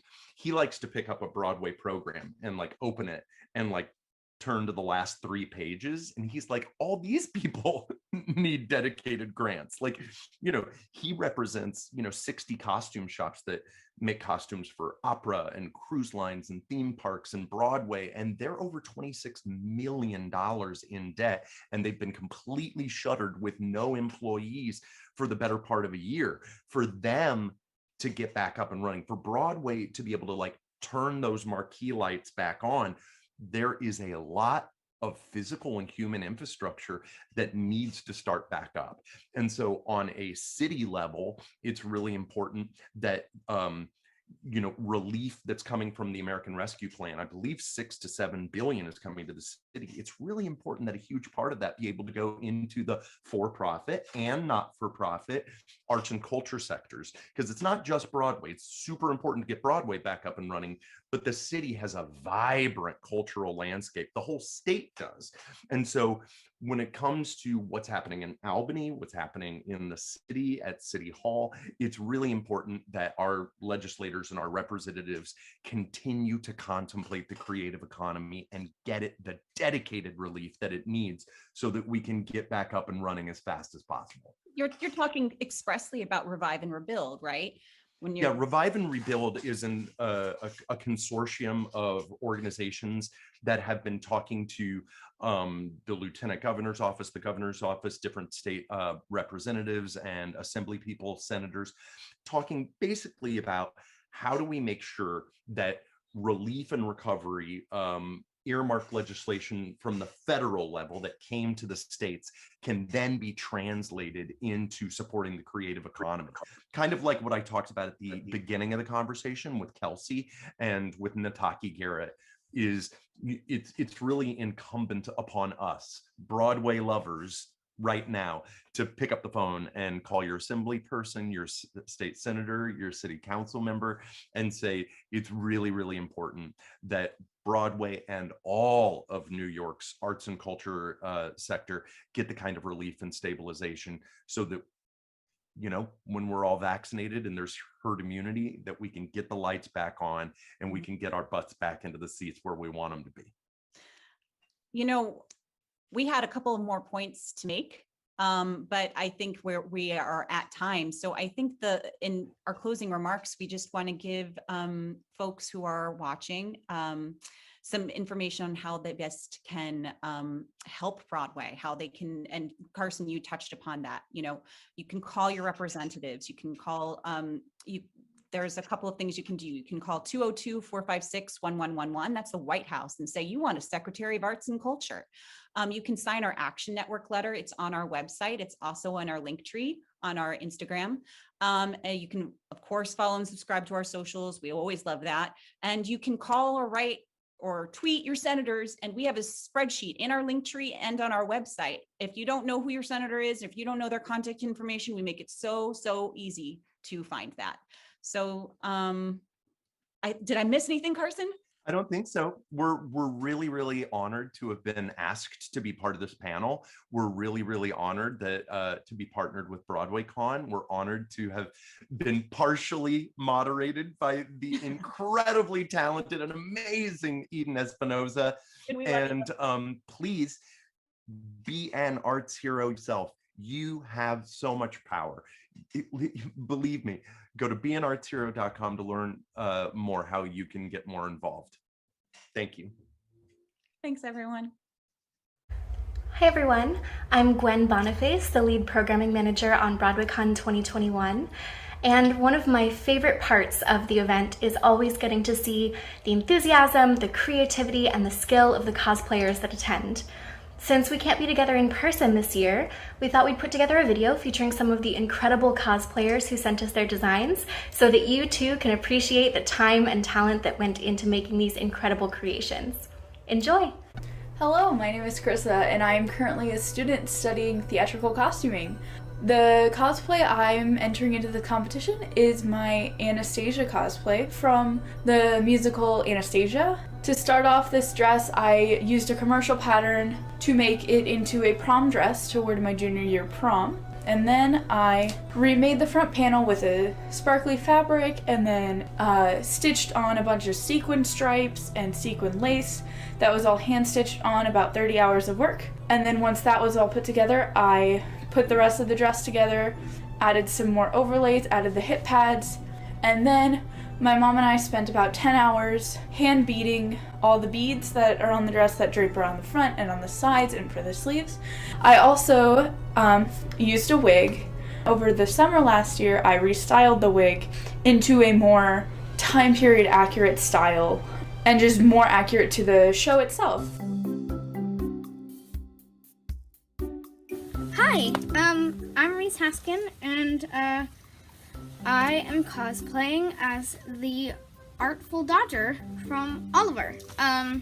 So to start off in my creative process, I really knew I wanted to do the Artful Dodger because I wanted to challenge myself into making things from scratch, i.e.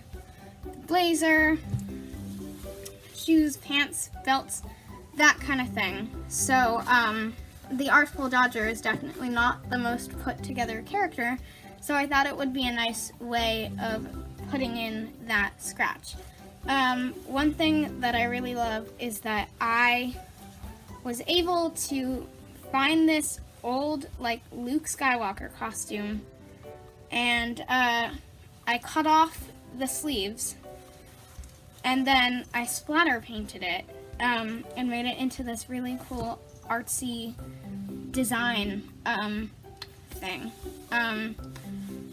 I wouldn't count that as like a cool trick, but it was still something really cool and fun to put in. And then, of course, after that, I put in a blazer, some shoes, some boots, and I also put in this hat from Scotland. I just thought that would be a fun thing. My thought process, of course, was making things from scratch, and I looked up some photos of the Artful Dodger to get some inspiration, and in the end, I really loved this photo that I found. It was like almost hand-drawn, and it was really beautiful, lots of blacks, blues, and browns, and that's where I got my primary inspiration. Yeah, that is my Artful Dodger costume, and I'm really proud of it, so. Hi, my name is Gianna Ferraro, and I'm entering BroadwayCon's cosplay contest this year. This is my Christine Daae Star Princess of my own design. It is a formal gown version of it.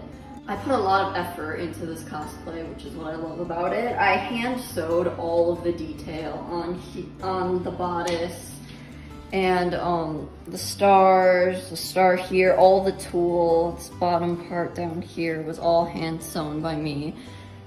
And there are... One of my favorite aspects of this dress is all the layers and how it all just fits together. The sleeves have layers, everything does. Thank you so much. Hi BroadwayCon, I'm Mickey Jacobson-Wiesel, and this year my cosplay is the lovely Janet Vandegraff from The Drowsy Chaperone. One thing I really love about this costume is the Broadway magic to it. Quite often you'll see quick changes, but this one is right in front of your eyes, and the audience is amazed every time. Like this. There you go. I don't want to show off. I love how this caftan came out. It really put my draping skills to the test to get everything to hang exactly where I wanted it to. I personally hand painted the pattern around the shawl, the sleeve, and the bottom hem, and I think it just really brings the costume to life.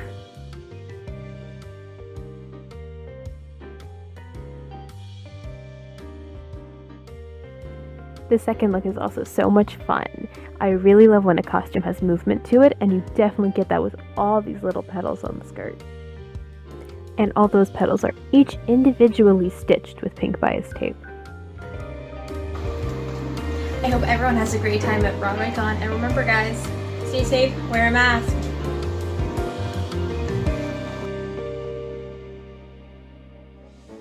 Hi, my name is Sarah Corey, and I'm cosplaying as Crutchy from Newsies the Musical. Crutchy is one of my absolute favorite Broadway characters. I love him so much, and I really knew that I had to cosplay him. My grandmother and I spent a ton of time putting this costume together. She is a seamstress, and she helps me out a lot with all of my stuff. So this vest was actually made out of a blazer, like an old vintage blazer from a consignment shop. I have my 2 double shirts under here. I colored in that little area, so it'd be the black. I have a couple layers here. I have my hat. This was also from a consignment shop. And then I have my Newsies bag. And then I have these knickers, which were also highly altered. We hem them about to here.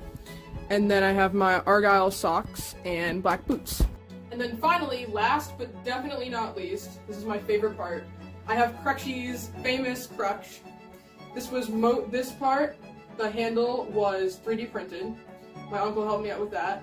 And then this is all wood.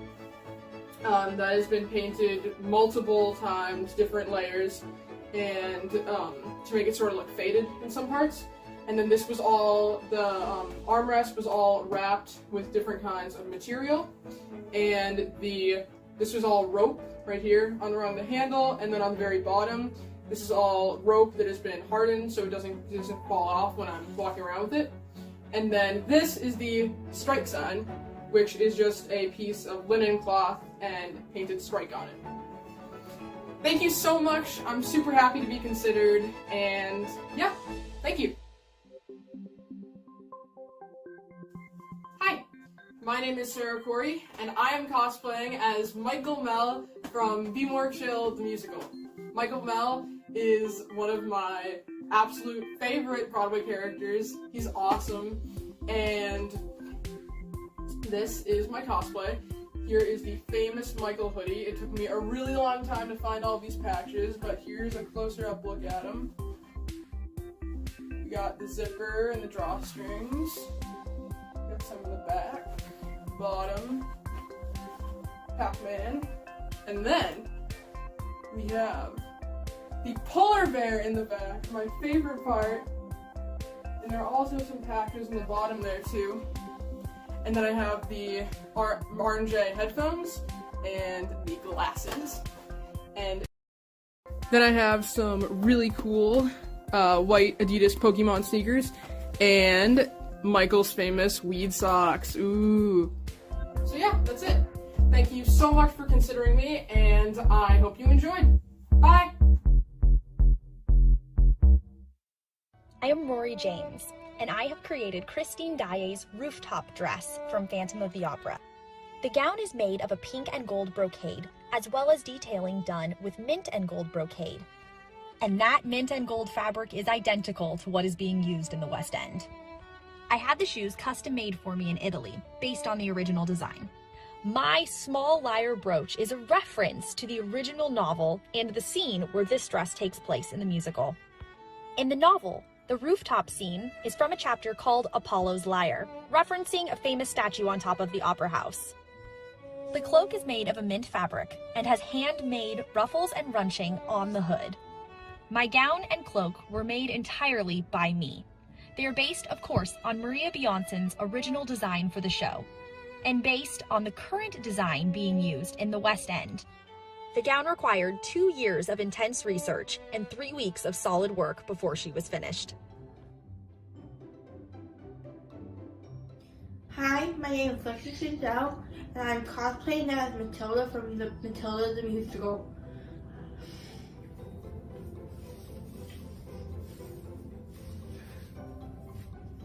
So, I chose this costume because I love Matilda so much.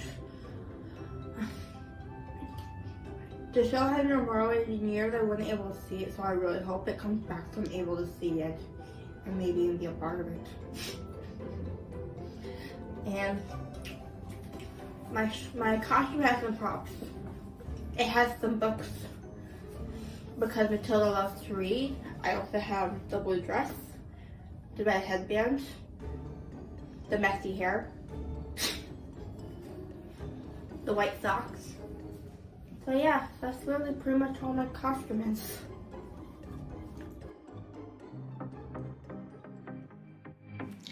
Hi, I'm Caitlin Smolsky, and I'm cosplaying as Mr. Mistopheles from Cats, the musical. I first designed the costume and makeup based off of various iterations of Mr. Mistopheles.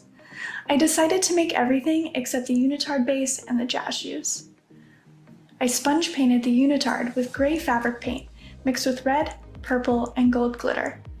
Then I applied 3 layers of black crisscross hatching with a squeeze bottle and added the organza details at the shoulders and bib. I loom knitted the arm and leg warmers out of yarn. For the robe tail, I hand-tied yarn, fabric scraps, and organza onto a sparkly base. I created the wig in the fan ear style with white ear tips. I made it using frayed yarn attached to a pantyhose base. Last, I did the makeup. I hope you enjoy my recreation of Mr. Mistopheles. Have a magical day!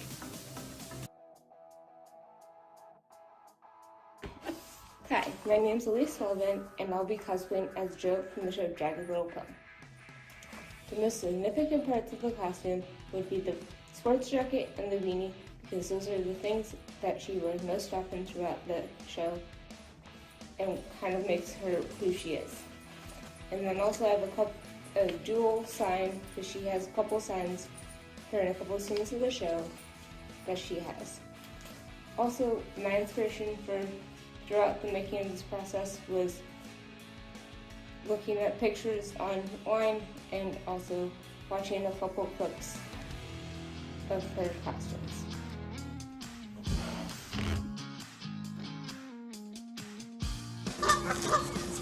Hi, I am Xander. I am cosplaying as Medusa from The Lightning Thief, and I actually have this is one of my favorite parts. It is my snake hair, and then I have also got my big snake running down my shoulder. And then, of course, I've got my makeup with my snakes running down from the hair. And then this is my dress. Awesome. What's in your hand? In my hand, this is my mask. Why do you have a mask? Because of COVID. And then I've got this beautiful green and gold half sleeve. And then the snakes. Hold up your dress. Let me see those snakes.